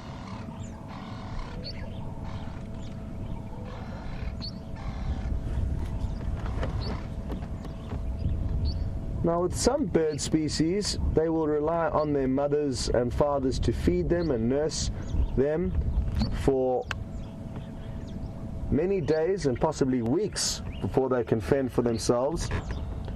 But birds like these little three-banded plovers will be able to fend for themselves from the moment they hatch. All that they will need from their parents is guidance. And that's the same for geese, the Egyptian geese that we've seen.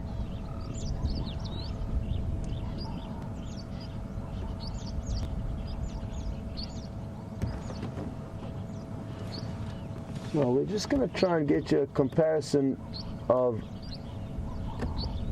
an adult and a youngster in the same frame. You did get a brief glimpse of that earlier. Here's another one. Well done, VM. Now, the adult is already a tiny bird.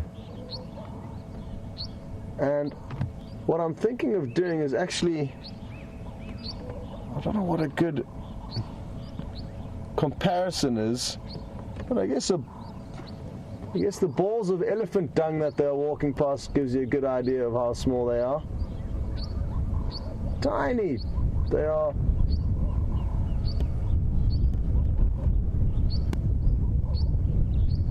And that's mainly them calling, but you can hear the tweet, tweet, tweet. It's the adults keeping in touch with the youngsters. I think it is just one adult and two youngsters that I can see. But there is another adult feeding on the water's edge. Now a go-away bird calling. What has it seen? I hope it's not a potential threat. As a bird of prey would be a dangerous customer for those tiny little chicks. What you'll find is with a lot of those tiny birds that are born with the ability to kind of fend for themselves but need their parents' guidance, is that their camouflage is incredible. And if there's any danger, their parents will let off the alarm, and all they need to do is literally flatten themselves to the ground. Just drop flat, stop what you're doing, lie down, and the camouflage will do the rest most of the time. Well, good to know that there's some new additions to the birds here at Buffelshoek Dam. The squirrel appears to have stopped alarm calling. No, it hasn't. It's still going. So let's go up around onto the other side of the waterhole and try to work out what the squirrel has seen. It could be a leopard, a lion, a bird of prey, a snake.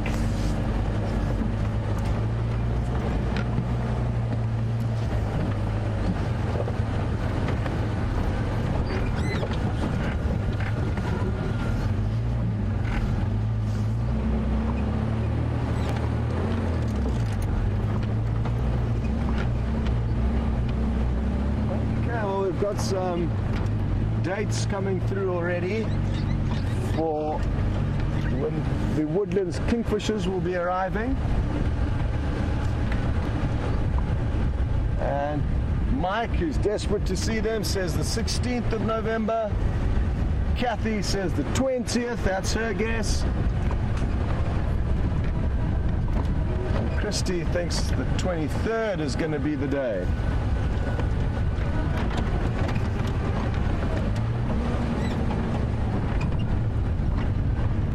And thanks for the update from Lynn saying that Brent mentioned that last year the woodlands kingfishers arrived on the 12th of November. So we're certainly getting to that time, and it's going to be wonderful to not only see them but also hear them. It's strange that it's one of the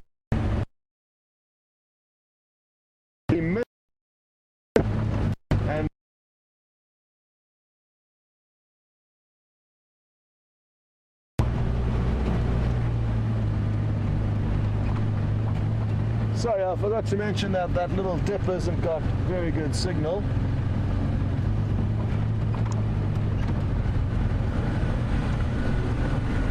As I was saying though, it's one of those sounds of summer that at the beginning of the year, it's one of the most awesome things you can hear, or at the beginning of the summer. But come the end of summer, you have had absolutely enough of their call, as they are highly vocal birds. So I'm just going to creep forward a few more meters and stop the vehicle and try and pinpoint where exactly the squirrel is shouting. It's somewhere in and around here.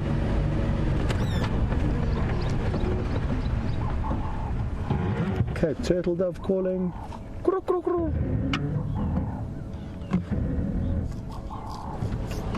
Piet Mayfro, red-chested cuckoo.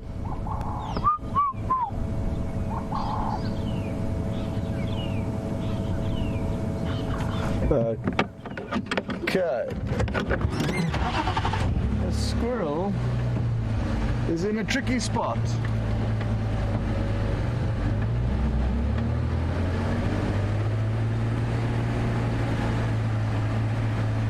Sounds like it could be on the other side of this riverbed. We'll try and get around there.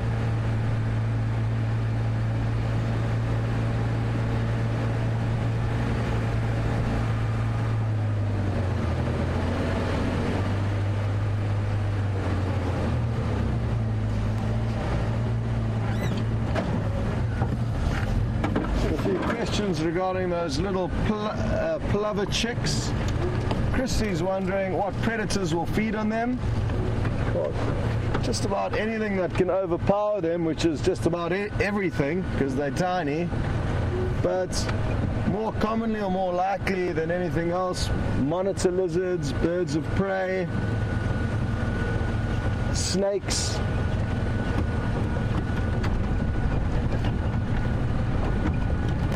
And predators are all highly opportunistic. If you think of lions and leopards, there's not one given prey item that they feed on. It's anything that they can get lucky with, really, and it's the same for most predators.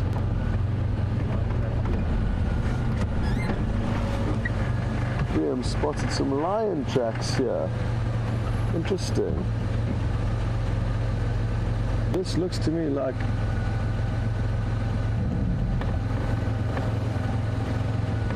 it could even possibly be not as lioness. I was thinking maybe a large male leopard.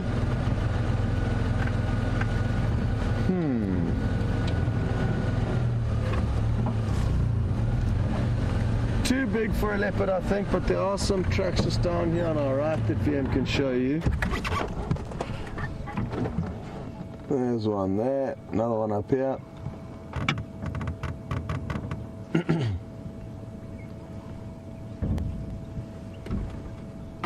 Tricky in this very soft sand because the tracks will look far bigger than they actually are in soft sand, as there's more movements as the pad is depressed. So just about anything will feed on those little chicks. And then another question was, how old will they be, or will they be able to fly? Now Sandra asking, will they be able to fly from when they're born? And no, they won't. Just like little geese, even though they will be self-sufficient, i.e. we could take one baby chick from its mother, or even an egg, before it's hatched. As soon as it does hatch, all we have to do is take it to an area where it can feed, and it will feed itself. The same for those little plovers, but they won't be able to fly at least for a couple of weeks or so.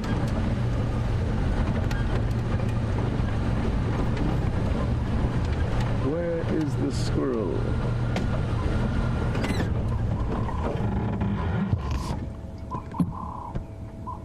Always worth checking alarm calls, but I'm not hugely excited or convinced that there's necessarily going to be a big catcher. My initial thoughts on the most likely suspect that the squirrel will be shouting at is a bird of prey. There could be an eagle of any description perched in a tree nearby that the squirrel's alarm calling at, or possibly a snake or a mongoose or an animal that's hard for us to see or find. Just trying to... Squirrel's just beginning to call again.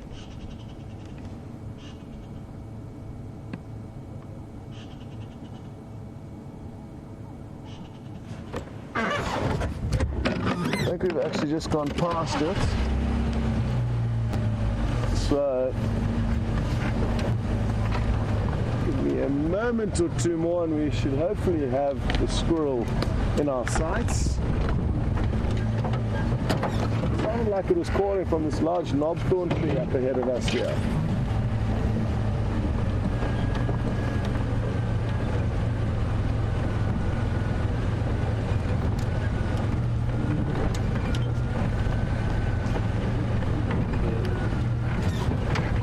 Got it there, yeah?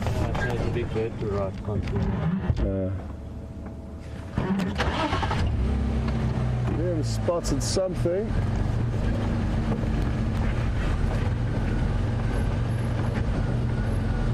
Whereabouts? Okay.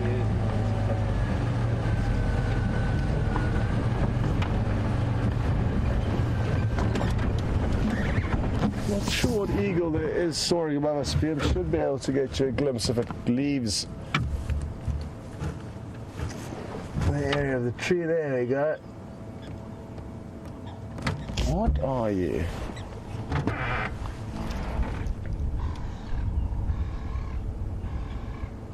Oh, not easy to identify from here. It looks like it's actually feeding on something. Could be a snake eagle.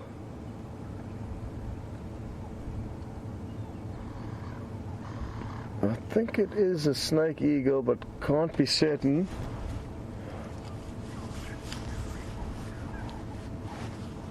But we'll be seeing a lot more birds of prey now that it starts to heat up. It's heating up drastically at the moment. I've just peeled off my jersey.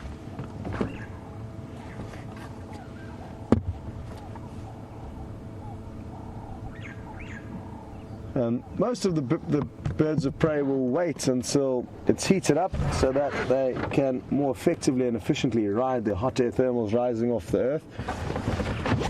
That's why the early hours of the morning you typically don't see too much in the way of eagles. Well, the squirrel seems to have gone quiet, so we will give up on that search, but always nice just to move around a little bit and explore a general area like this waterhole rather than just stopping at one edge of it. And it's in the moments where you spend time in an area where you get to find little gems. Whereas if you're just flying from A to B, you often overlook a lot of the smaller things that are happening out here.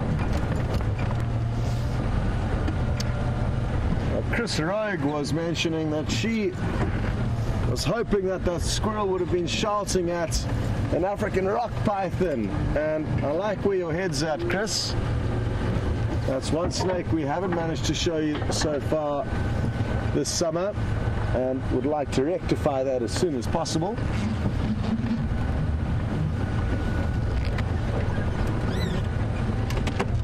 Now I think it's time to provide Wiem with a challenge.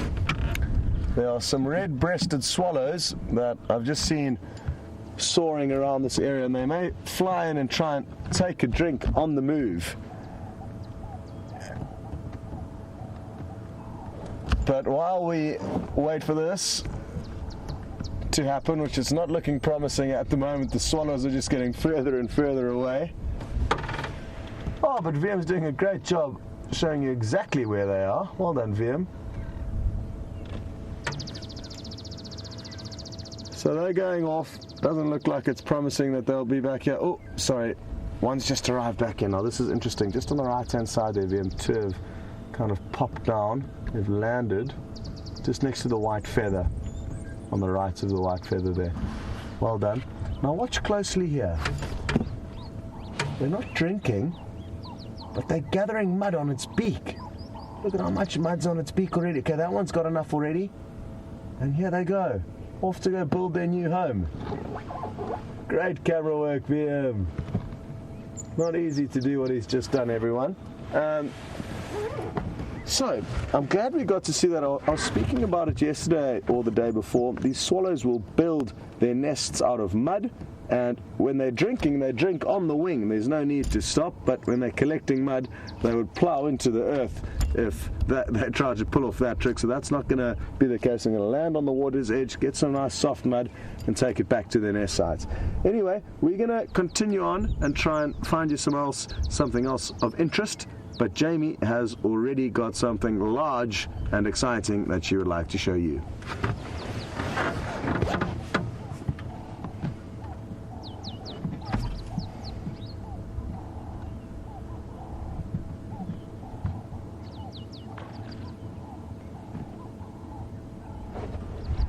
Cancel that, everyone. Jamie's not quite ready. She was ready a moment or two ago, but then the swallows came down and landed, and I took longer than I was supposed to get you across to her.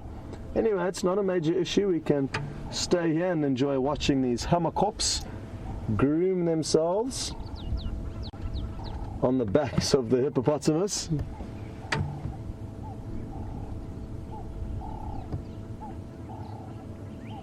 Well, this could well be a monogamous pair of hammerkops. They do form lifelong bonds, and the interesting thing about them is not that they're monogamous. Many birds are monogamous, but the fact that they build an absolutely ginormous nest, sometimes 2 meters by 2 meters,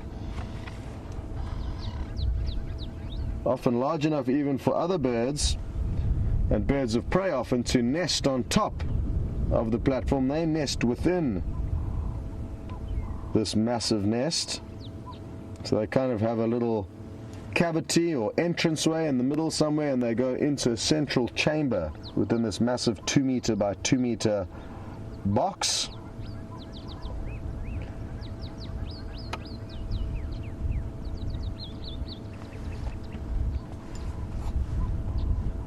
But sadly, there's no hammerkop nests around. They must be nesting somewhere, and hopefully it won't be long until we find one of those nests.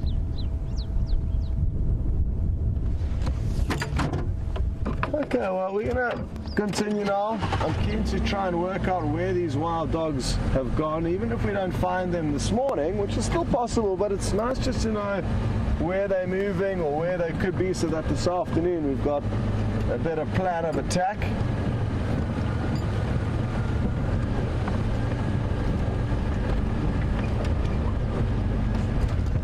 Oh, well,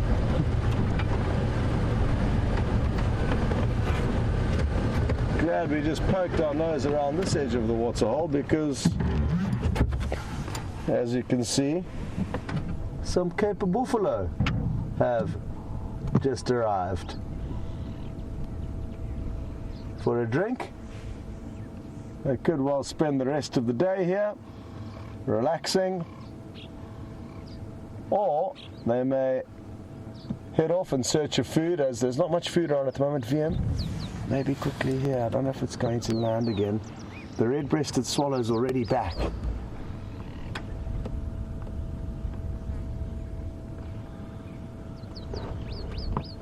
There we go. There you go, there it's getting its mud.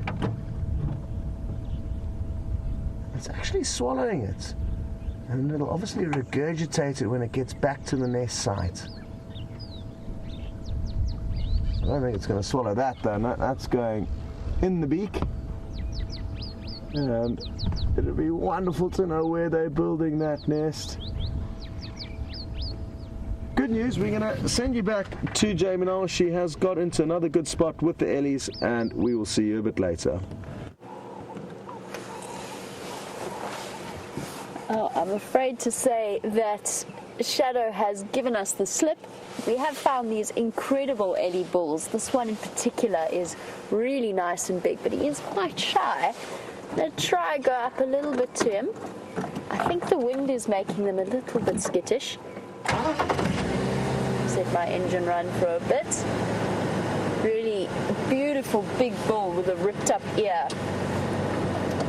Never fear, I haven't given up on finding Shadow. Just given her some time to move through that block. Honestly don't know how she did it. She just disappeared. She's taken a leaf out of her mother's book. Quite phenomenal actually. I don't think our bull wants to be on camera. The younger one is quite happy though. Yeah, he's watching me out of the corner of his eye. He's just not quite comfy. Let's try to get ourselves around him without startling him too much. He really is a stunning male. Oh boy.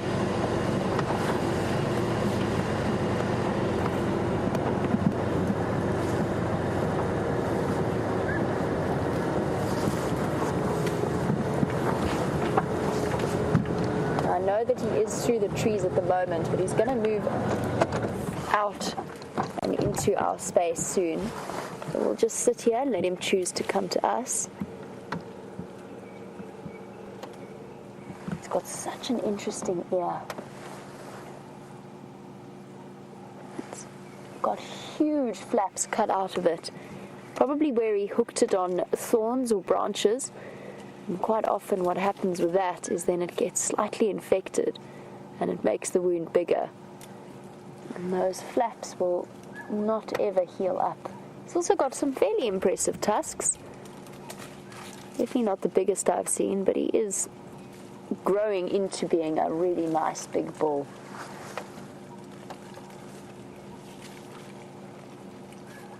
Something phenomenally peaceful and tranquil about male elephants, especially a little bit older. There you can see he's hiding in the trees, but he will come to us, or he will come out into the open.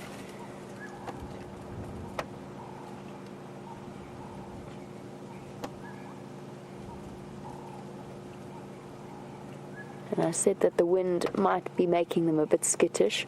I'm not sure if you can hear it. It's died down a little bit. His tail's swinging. He is a happy elephant, munching away. Now giving us every sign of being comfortable. Earlier on he was a little bit unsettled, doing that rocking motion that elephants do when they can't quite decide what they think about your presence, and then they shift their weight backwards and forwards and onto different hips. You can see he's making short work of what looks like a blue guarri tree. Just blowing out some air there. You can see the pink of his mouth as he works that trunk around.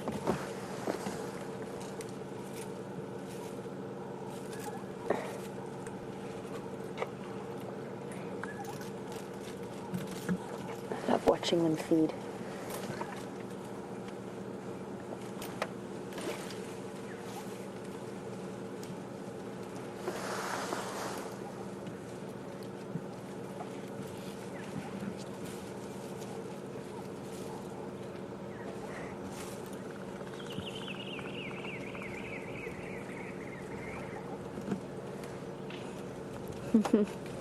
Well, poor Rizzo. I'm glad we managed to finish off our Big 4 list for this morning's drive. Not bad, really. We've done pretty well for a morning drive and seen quite a few things. That's the wonderful aspect about these, or just being in the bush actually. It's not just the live safaris, it's being out here in the wild, is that you never know where your day is going to take you. And I must add that I never ever thought I'd see a white-faced mongoose, just to add to the list. That was definitely a fascinating find, but it wasn't actually my find, it was Tebs's find, so we have him to thank. for his excellent spotting eyes. And as for Miss Shadow, I'm sure we will find her again. I just wanted to stop and have a look at this beautiful, peaceful bull. Although he hasn't done as I requested him to, he hasn't come out into the open, that's okay. Here's that tattered ear that I was talking about.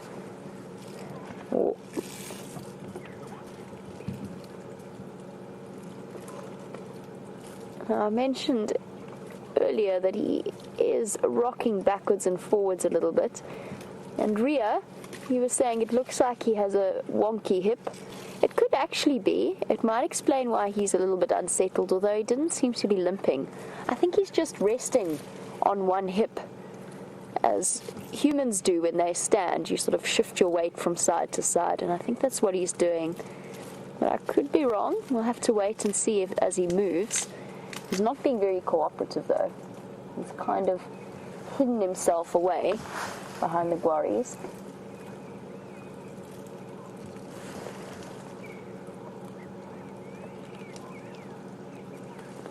Hello, boy.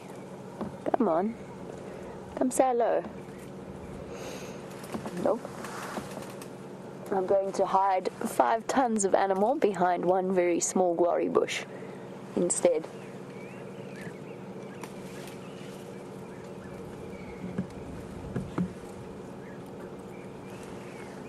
You get a certain sense of peace sitting with them.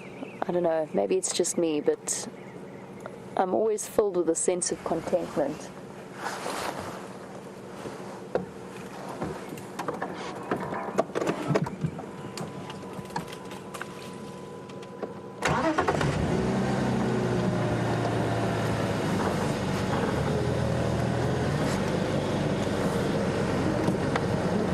Once again has spotted another friend coming to join the party, hoping he's going to come up gently.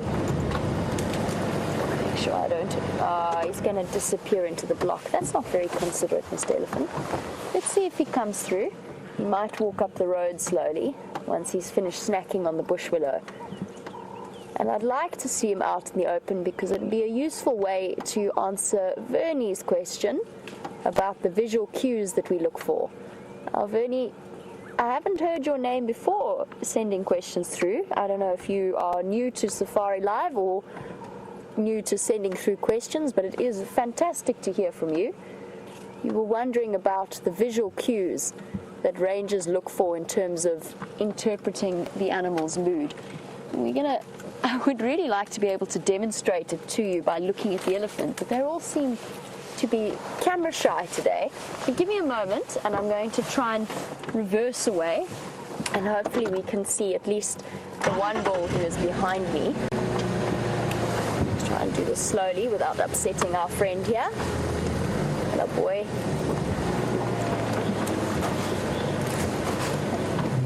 And just to add, I don't think for 1 second that they understand the words I'm saying.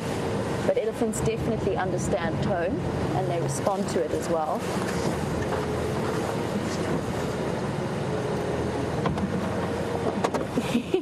I think we might have to take this for now, peeking out from the side of the trees. It's amazing where they managed to squeeze that bulk into. So, visual cues. Elephants are some of the most expressive animals out here, and they tell you all about what they're thinking.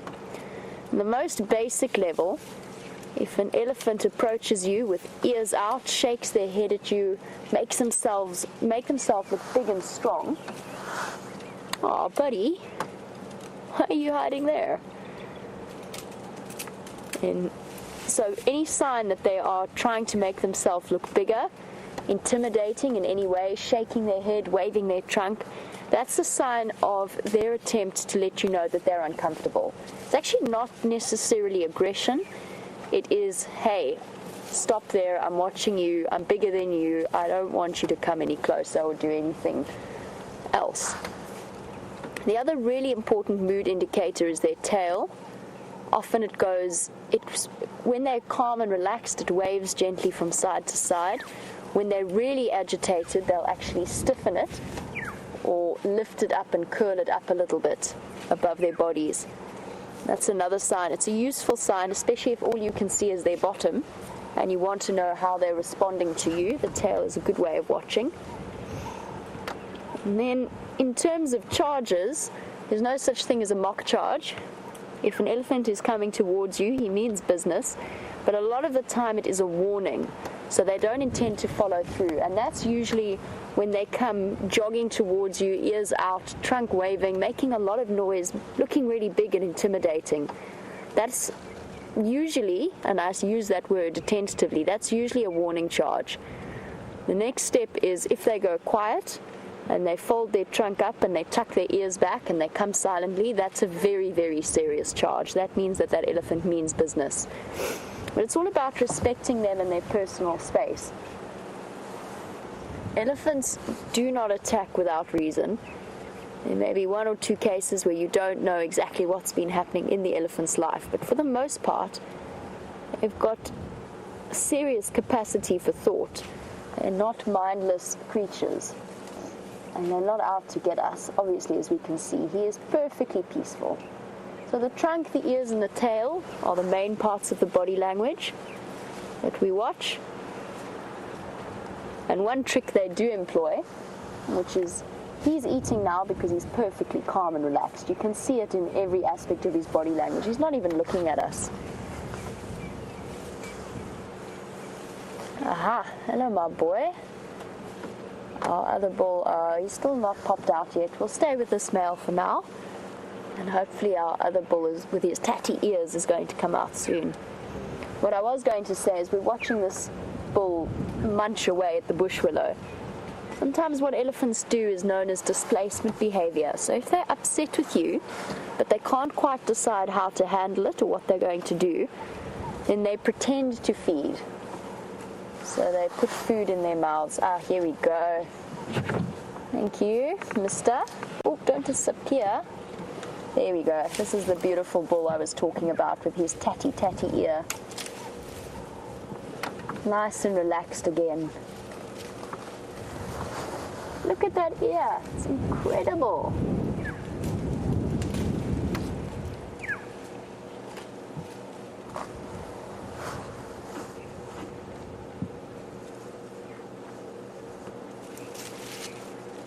There's our elephant that Ria was talking about earlier. He said he looks like he's got a wonky hip on his right side, apparently, and looks almost as though it might have been broken or maybe even dislocated. The way he's leaning at the moment, it's hard to tell because he's shifted his weight onto that right hip. What we need to do, Ria, I didn't notice, but I'm not actually questioning you. It's entirely possible. But what I need him to do is walk away from you so I can have a look at the way that he's moving.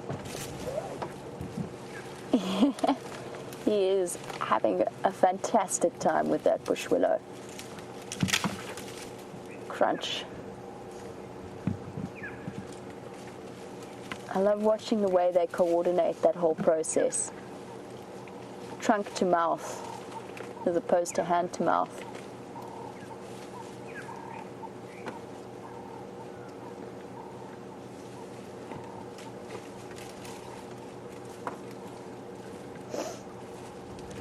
Using that incredibly dexterous tip.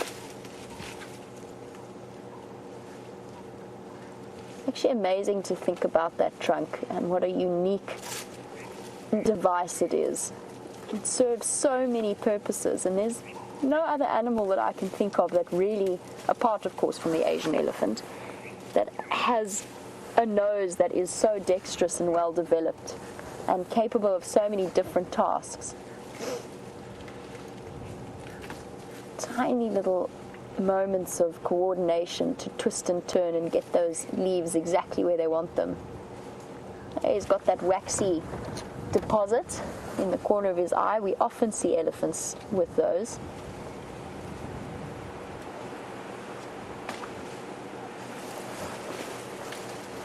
Oh, we've got some exciting bird action on Scott's End, so let's head across there quickly. I'll be back with you soon. Look at this cheeky fork-tailed drongo giving the African harrier hawk a hard time, pecking it on the back of the head. Isn't it wonderful to see such a small bird displaying such bravery? And it's trying to chase this African harrier hawk away. They are notorious for feeding on small chicks that live in cavities in trees or any nests really. And that's why this fork-tailed drongo is doing a great job in getting rid of it, forcing it into another area.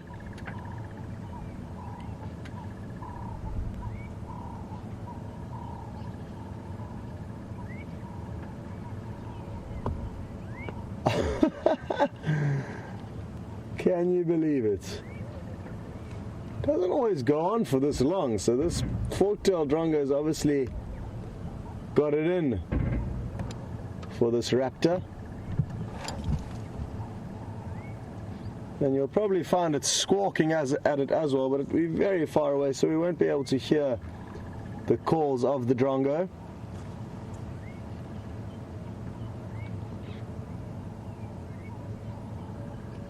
Happy to hear that you're enjoying a great elephant sighting with Jamie, and as I'm sure a couple of you already pointed out, the big 4 has now been ticked off. What a morning. And we're going to send you back there, and we'll catch up a little bit later. We're on our way to the lions.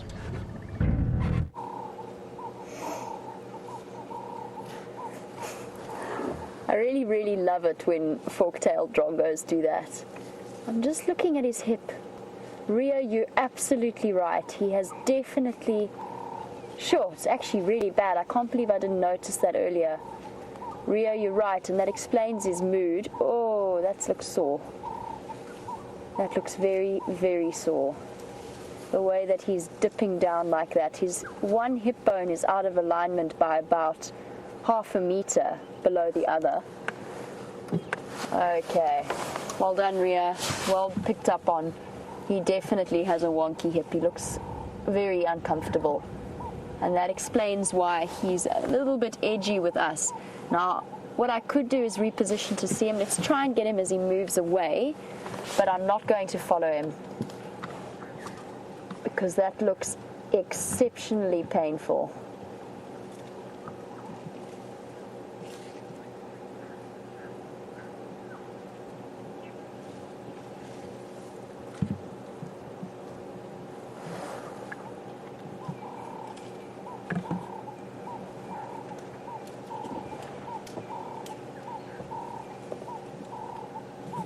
Going to watch him for a moment. As I said, I'm not going to follow him any further because I don't want to cause him to have to move faster or more than he has to. Now, he's easily identifiable apart from his wonky hip. He's got that incredibly tattered ear. And Mercedes, you were wondering what it was that caused those tatters and rips in his ear.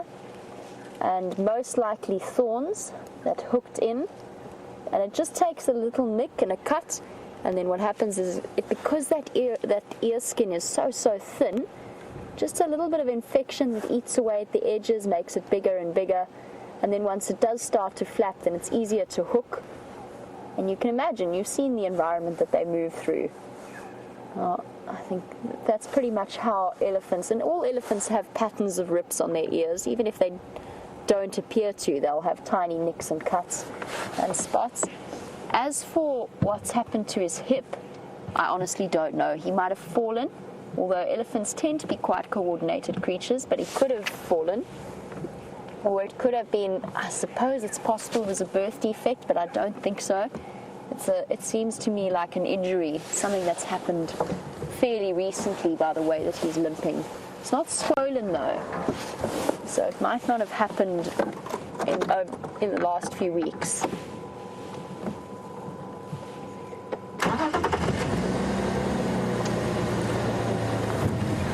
I think our ex-ranger has quite an interesting idea behind what happened to his ears. Maybe he went through a punk stage and had his ears pierced, and his dad didn't like them when he came home and tore them out.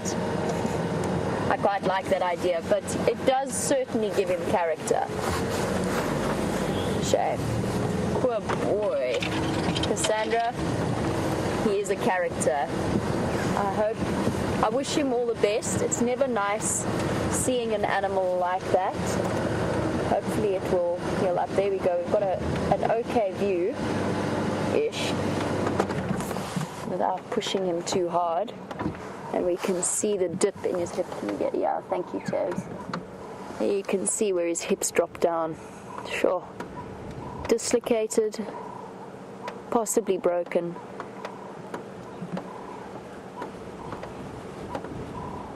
Shame, boy. Sorry about that.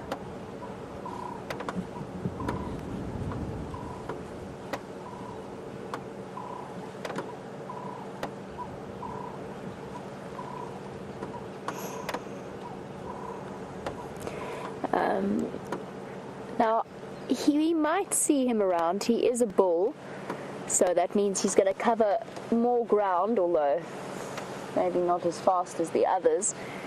But Vernie, you were wondering if we see the various individuals, if there's certain individuals that we do see regularly, and if they have if they hang out in an area more often, if there's certain groups that hang around Djuma and Arathusa in our traversing area. And there are. I think it is seasonally dependent. It depends on the resources, but we have had weeks where we've seen the same herd over and over again. There's one individual in particular that I know has been seen over the last year of the live drives at least, and that is the elephant with the snared trunk, a female with a sort of three-quarter trunk. It's cut off towards the end. And it's healed up perfectly. She's perfectly capable of feeding herself. And she's got two youngsters with her. She, to me, is one of the most recognizable ones. And then there's an elephant with a backward-facing tusk.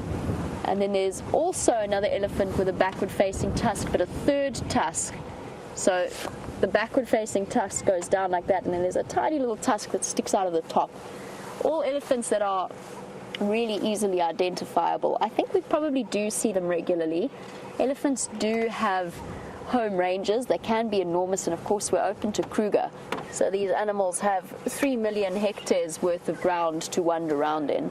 But you will find that certain herds are more familiar with places than others. It's not like lion prides where they are only really in that area.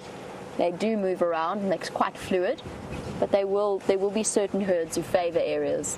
We will see them. I know that those two big bulls, there's one big bull that Brent is very fond of, who's been hanging around Djuma for the last few weeks, and I hope he sticks around, but again, you could see him anywhere. This elephant with a tattered ear, we will always know now. He's disappeared off completely, and as I said, not going to follow him, but we will always recognize him. The nice thing that is in his favor is if that has healed up, if it is a dislocated hip, animals are incredibly resilient. He'll form a nice scar tissue capsule around that hip. He'll still walk with a limp, but it probably won't hurt him very much. And because of his size, it means that he's not really all that threatened from predators. It's not going to make him that much more vulnerable. Certainly, even a big lion pride with big males is going to think twice before taking on a male like that. Let's see if we can get this male once again. Try and get his trunk. Bringing down a whole branch, casually.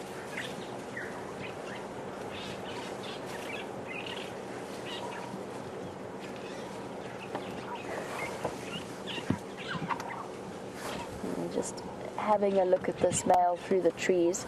Other ones disappeared. As I said, in answer to Barb's question, his hip is never going to come exactly right. It is always going to be shorter than the other. It's always going to be, he's always going to walk with a limp. I would say an injury like that with a dislocation level like that, it's highly unlikely to heal, but it will get better. He'll still walk with a limp, but I think he'll be okay. I hope so. I do feel for him. Definitely looks very uncomfortable.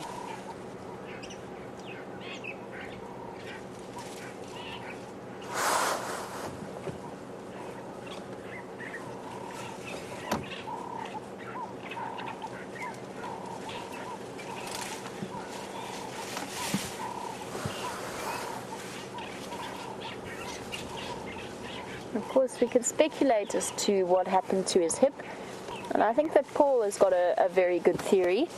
It could be an injury that's been done to him by a fight with another male, particularly when they're in must.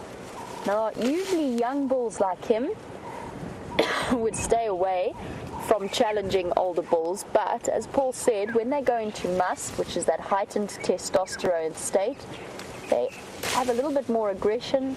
They are more tempted to try and follow the females and take risks to mate with them. And it could be that he encountered a larger bull, and that larger bull, and really it's only elephants that are capable of inflicting such tremendous injuries on another elephant.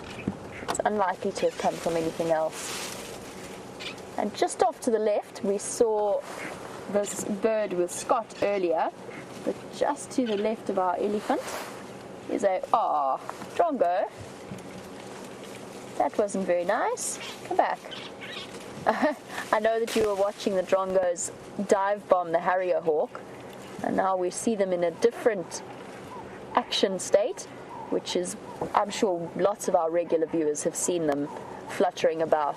He's following this elephant to try and catch insects that are being disturbed by him.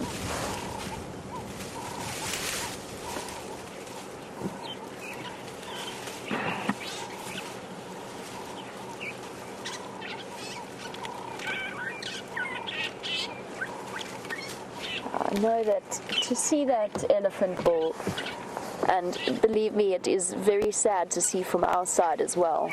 Nobody likes to see an animal in pain, and I, in particular, have a soft spot for elephants. Anna Marie, you're right, it is a hard life out here.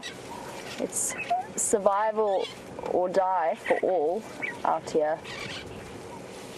It's a tough world, and it's an unforgiving one. And little disadvantages and injuries are inevitable. I hope he's okay. I'm sure he will be.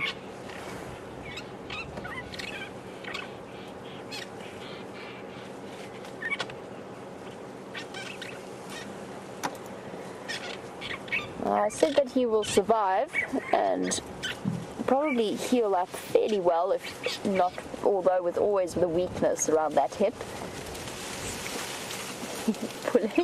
Destroying this entire bush willow here. But just Mom, you have an interesting question, and that's whether or not he'll be able to mate.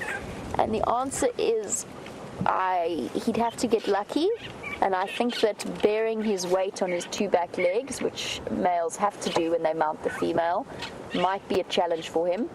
And again, he would, as I said, he'd have to get lucky because there'd have to be no other males competing for access to that female.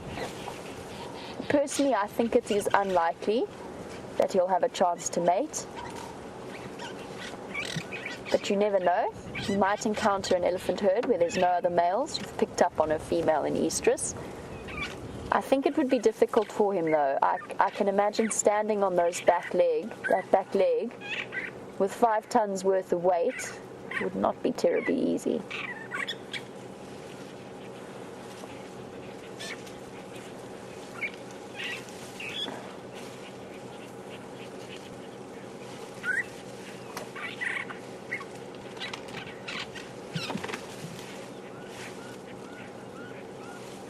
Now, we've spent some amazing time with a very special elephant, but I do want to go back and see if I can find Shadow for the last few moments of our sunrise safari. Maybe she's made her way towards the drainage line system. In the meantime, Scott has returned to the Birmingham boys, so let's head across there. I'll be back with you later.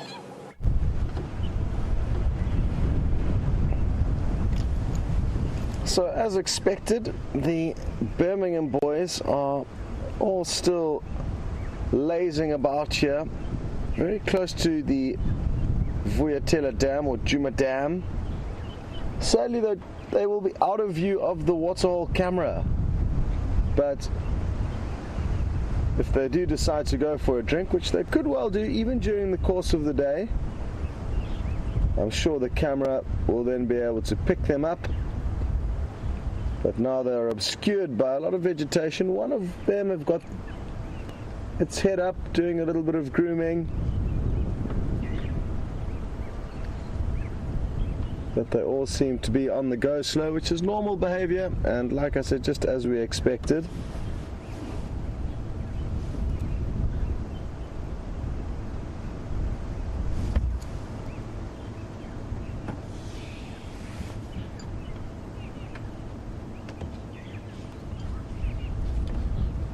And they will sleep for about 16 to even 20 hours a day, which doesn't leave us much time to catch them on the move. I know Mo in Chicago is interested to know when are they most active, and certainly at night, especially in the summer months, Mo, when it's very hot during the day. Winter's more conducive to predators being on the move, especially lions during the daylight hours. But even taking this temperature aside, the cover of darkness is what suits them best. So even in cold temperatures and cold climates, you'll tend to find lions will generally move the most at night time. The same does go for leopard, but it's not necessarily the case every single day. And even though they may have a routine for any given time of the year as to when they are most likely to get active in the evenings or in the mornings, nothing's ever fixed out here in nature. And they could surprise us, and all 5 of them get up now and go for a drink, even though it is unlikely.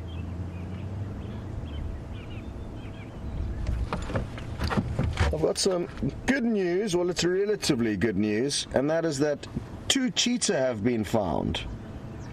Not too far east of our eastern boundary, but sadly in an area where we cannot go. But the good news is that they are in the general area, and cheetah is one big cat that we don't see nearly as much as lion and or leopard, which we've been lucky enough to see this morning. But it's important to just let you guys know, because there is a chance that they could pop up.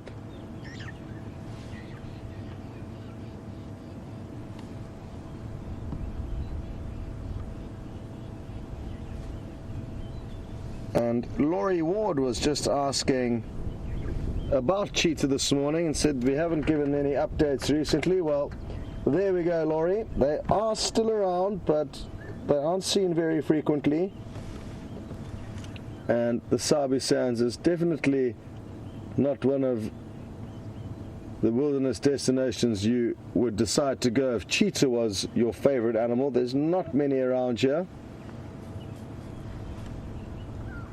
And that's mainly due to the fact that there's a lot of lion and leopard. Now, even though the vegetation's thick in this area, that's not the only thing that prohibits cheetah being here. They're highly adaptable, they can hunt and be successful in thick bush, even though that's not what they're designed for. Their incredible speeds of up to about 60 miles an hour will be used best in open clearings. Now, if we were to take all the lion and leopard out of the Sabi Sands, there would be plenty of cheetah and they would do well. But because of the thick vegetation combined with the high amount of predators that will both be able to kill cheetah, both lion and leopard are more powerful and dominant than cheetah and will kill them. So sadly, that's one big contributing factor to why we don't see cheetah very often.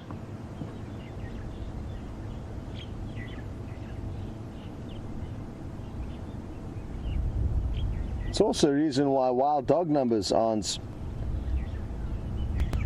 huge in this area. Most pups that will be born every year will not make it to adulthood, and it's an absolute miracle that the parents, the 3 adults of the pack that we have been lucky enough to see over the last few weeks, have been remarkably successful in keeping 11 pups now for probably 2 or 3 months since leaving their den sites.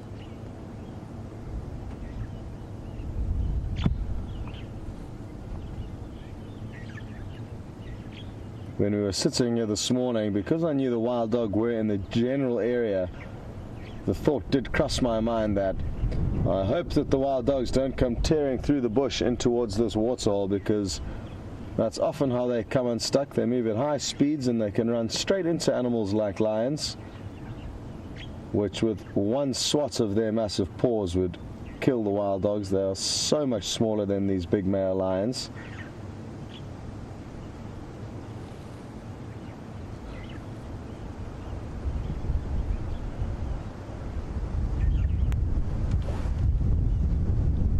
some good news.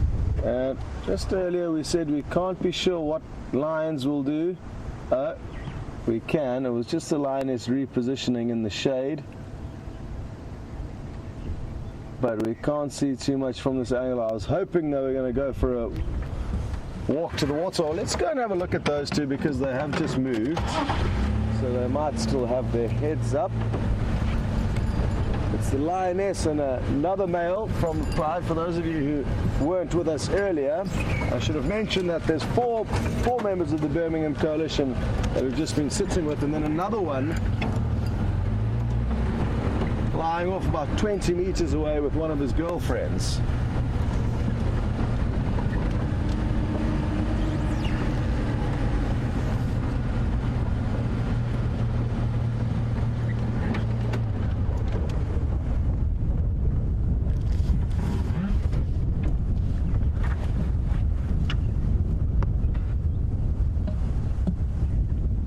She's busy urinating, so you'll see an increasing puddle,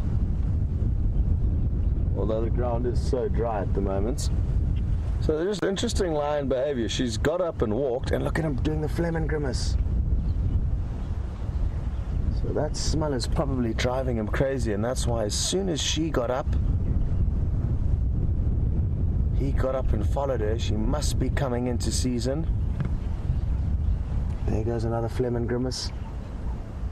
He's curling his upper lip to... Sadly, he's not doing it facing us, otherwise that would have been a little bit better, because we could have seen exactly what he's doing, but he's almost smiling, which opens an organ on the upper palate, which allows him to better process smell. Lions, leopard, buffalo, a lot of animals have the ability to do this.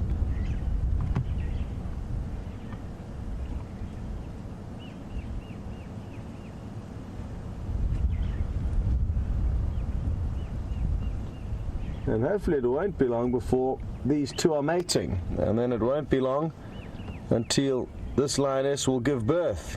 Only about a 3-month gestation period. There's the grimace again. What I think I might do is actually just reposition the vehicle so that we're facing him more head on in case he does it again.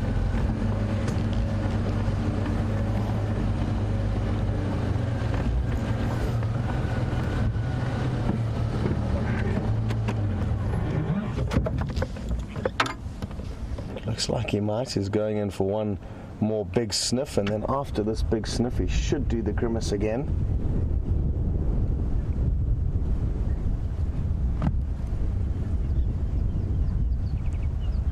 Here he goes.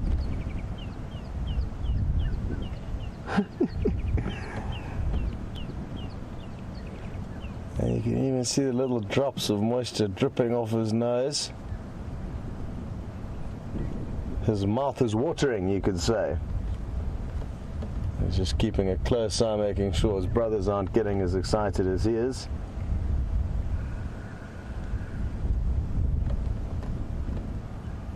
It would be wonderful to know exactly what information he is receiving, but it's clearly exciting him. And he can't seem to get enough of it.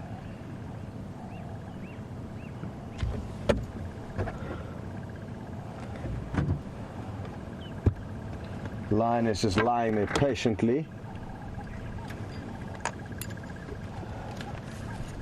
Look at how cool this is. So this is again called the phlegm grimace, which opens up the Jacobson's organ or vomeronasal organ, depending on your preferences.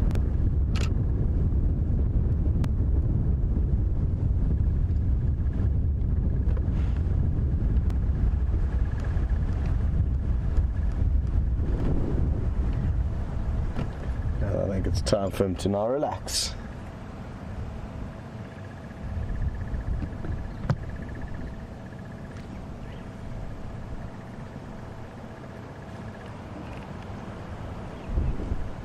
Very pretty lioness this. She looks to be in good condition. She's got a very nice face.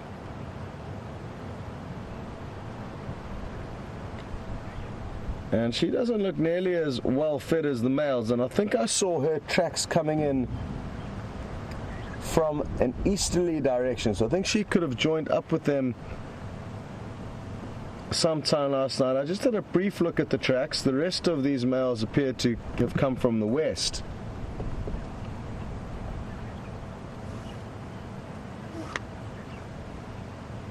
So they may have just joined up recently last night, so maybe these two joined up with the other 4 males. I'm told that that's how they have been spending a lot of time over the last few weeks.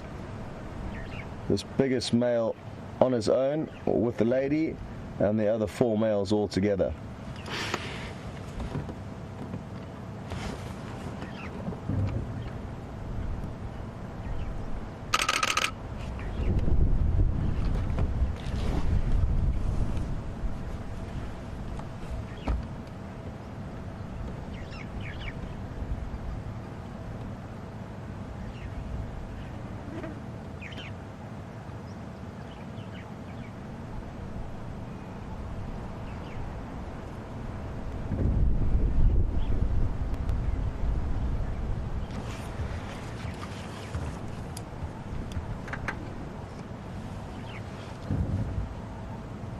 Now, Vernie is interested to know if this is the most dominant male within the coalition of Birmingham males, and yes, he will be. The fact that he has got the lady and the other 4 are lying off to the side is a clear indicator that he is the most dominant. I'm not sure if it is the same one that mated with the Salala Pride Vernie that you're talking of. There's been so many ongoings that I've lost track of what's happened, but there have been other males within this coalition seen mating with females. Now, that will happen from time to time. If one male is absent or possibly very tired, another male will be allowed the right to mate. But I think he is certainly the biggest of the 5, and size matters out here, Vernie. Usually the biggest are the strongest, and the strongest are the most dominant. But that won't necessarily last forever, and his brothers and cousins are catching up to him in size. I think he was just fortunate to be born a little bit older than them. So he's got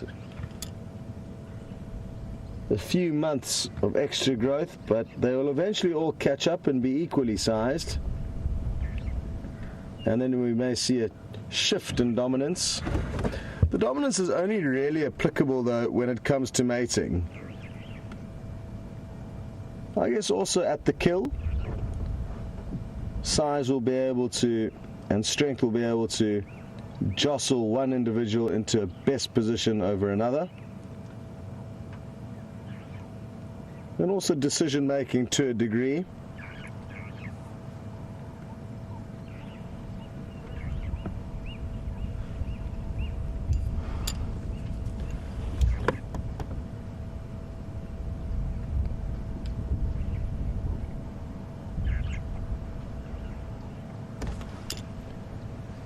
Lady's taking some time to do some grooming.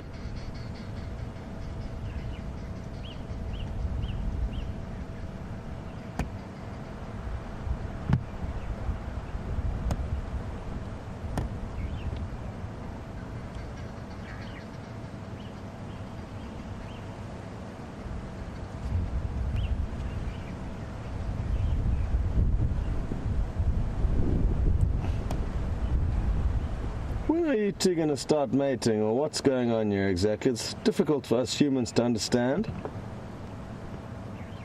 Hey? And which pride are you from, missus? What you should do is go and call the rest of them and tell them to come and stay at Juma for long. You're welcome all day, every day.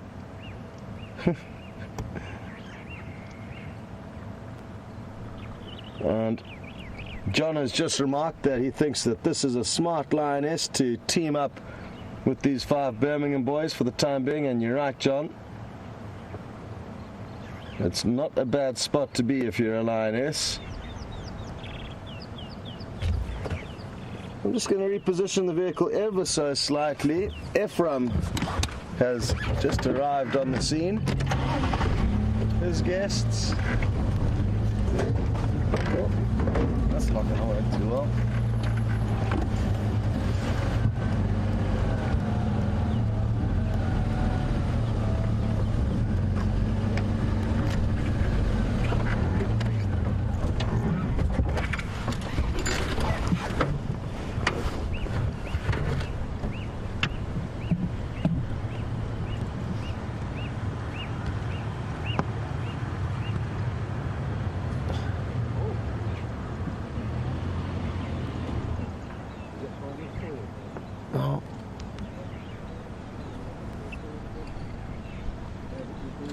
Anna Marie has just asked if this male is the individual who's been named Scrapper.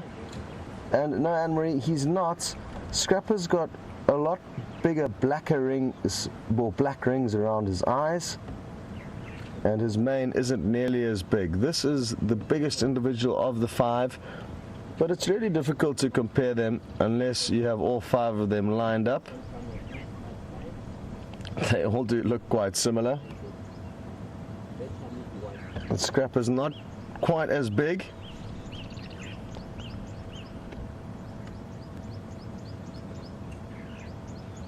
Sadly, what makes it difficult for all of us is that the majority of the time that we see them, they're all lying down and sleeping, which doesn't make for the best comparisons. But in time we'll get lucky and be able to hopefully spend some more time with their heads up and on the move, and that way we'll start to pick up the distant differences in them a lot easier.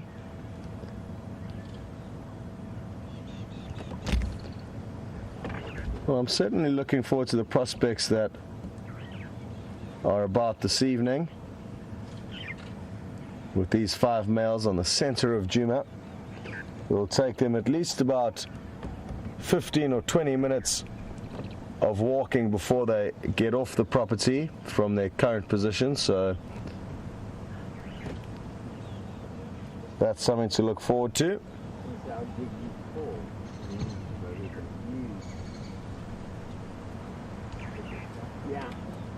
And even though it's a very, very bright sunny day, it's remarkably cool at the moment. I'm not sure what the temperature is now, but it's not nearly as hot as it should be at this time of the year.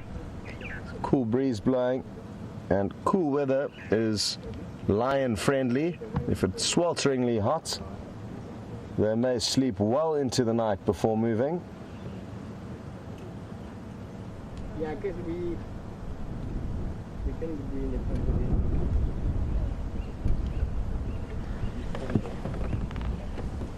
Hello everyone. Just saying hello to all the people who've arrived in the vehicle behind us.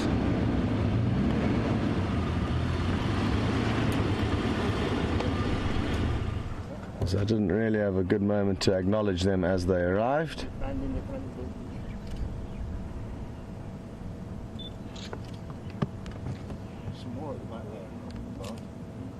Well, nice to see the male trying to snuggle up to the lioness here, making the first moves. She doesn't seem too interested in him.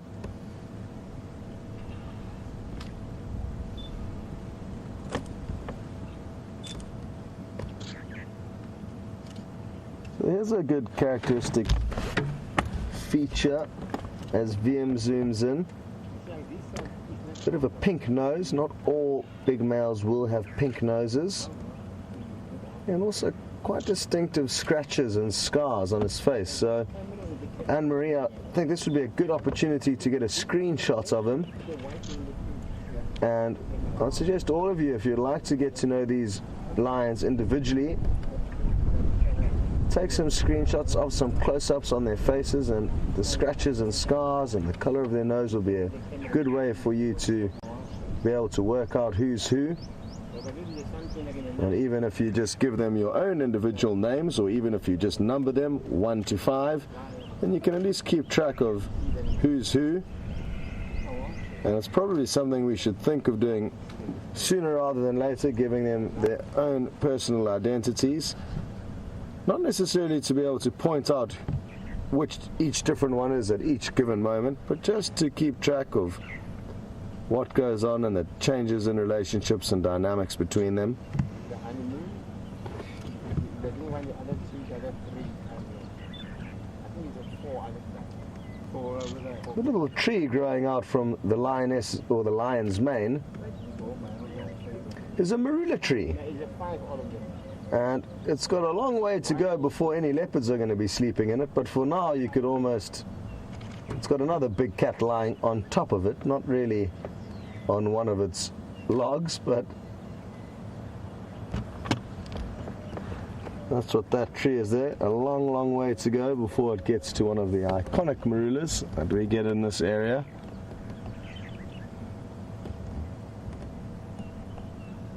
And this young man is doing very well.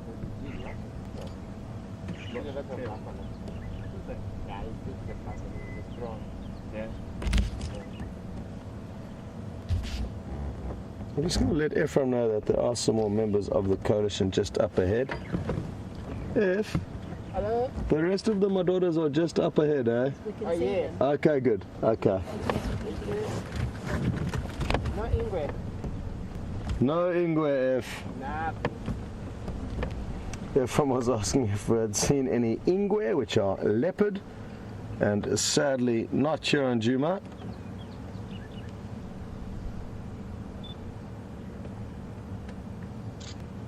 I wonder where Shadow ended up disappearing to. Still good that you got to see a glimpse of her this morning, and hopefully this afternoon she'll reappear.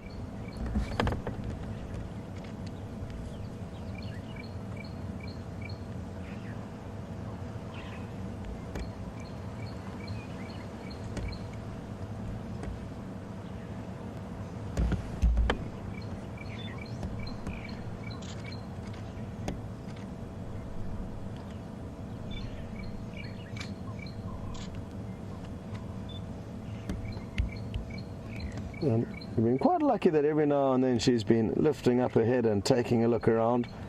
Barbara has made the comment that her eyes look quite ghostly. And there's something about her eyes. She's got quite a pale face, I think, which adds to that. Also interesting to see how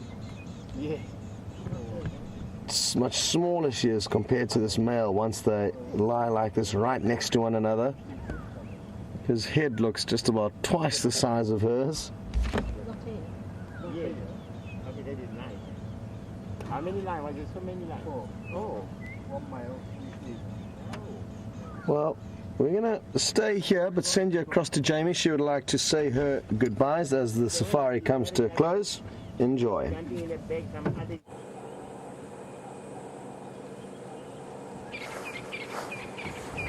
No luck with Shadow, I'm afraid. She appears to have melted into the shadows and disappeared off, but we have found an adorable baby Inyala for our last few moments of our sunrise safari. And it's actually quite a curious little one. I think it might be a male. I don't know if I'm imagining it. Oh, little one. You're so cute. Been watching us very carefully, trying to follow behind Mom, whilst keeping an eye on us at the same time.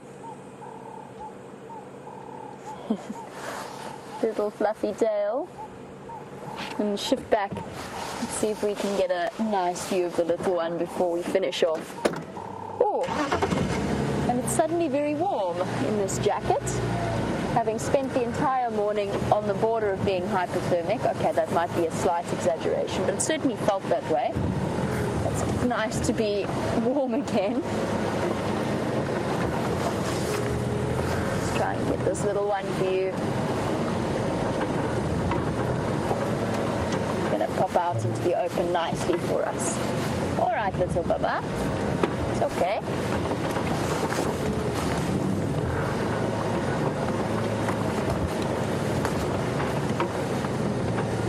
Oh, I think that Mom is going to across in front of us. I'm going to let her do that and let her baby follow as well.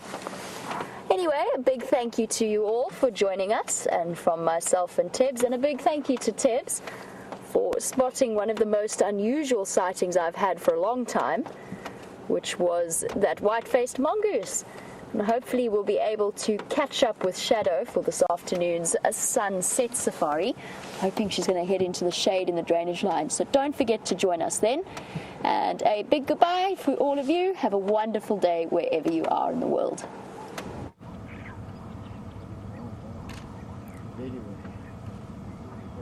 I'm sure you enjoyed the Inyala sighting. Just heard some noises that I thought were Inyala alarm calling, but it sounds like somebody doing some maintenance work at the lodge, hammering, which sounds quite bark-like.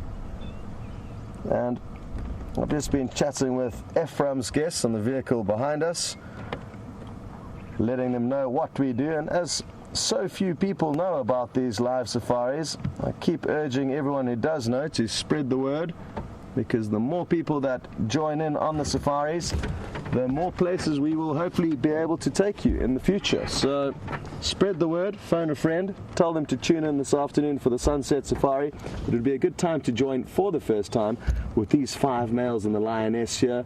I think there could well be some action tonight. Hopefully they're going to be doing some hunting, and if they do, we can always extend the broadcast. I've already started planning for that, but there's no guarantees. We'll just feel it out and see how it goes. Another reminder, in case you can't tune in on the sunset safari, is that tomorrow morning's drive will be half an hour earlier than normal, so 5 o'clock Central Africa time until 8 o'clock in the morning, just half an hour earlier. And also spread the word about that, let your friends who watch the show know.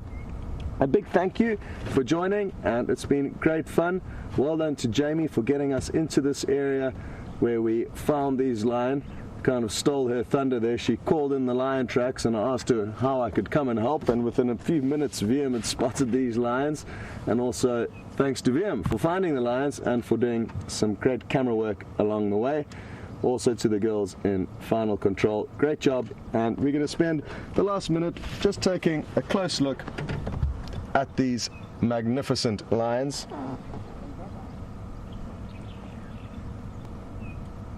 Who knows, maybe this afternoon there'll be some mating going on.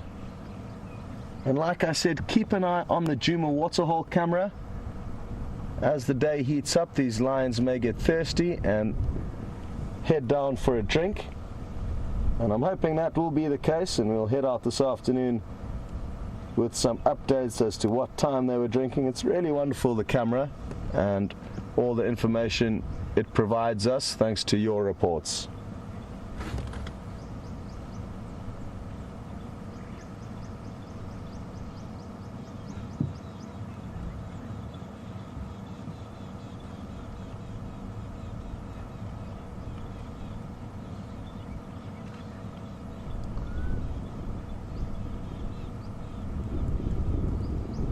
Okay, everyone, goodbye.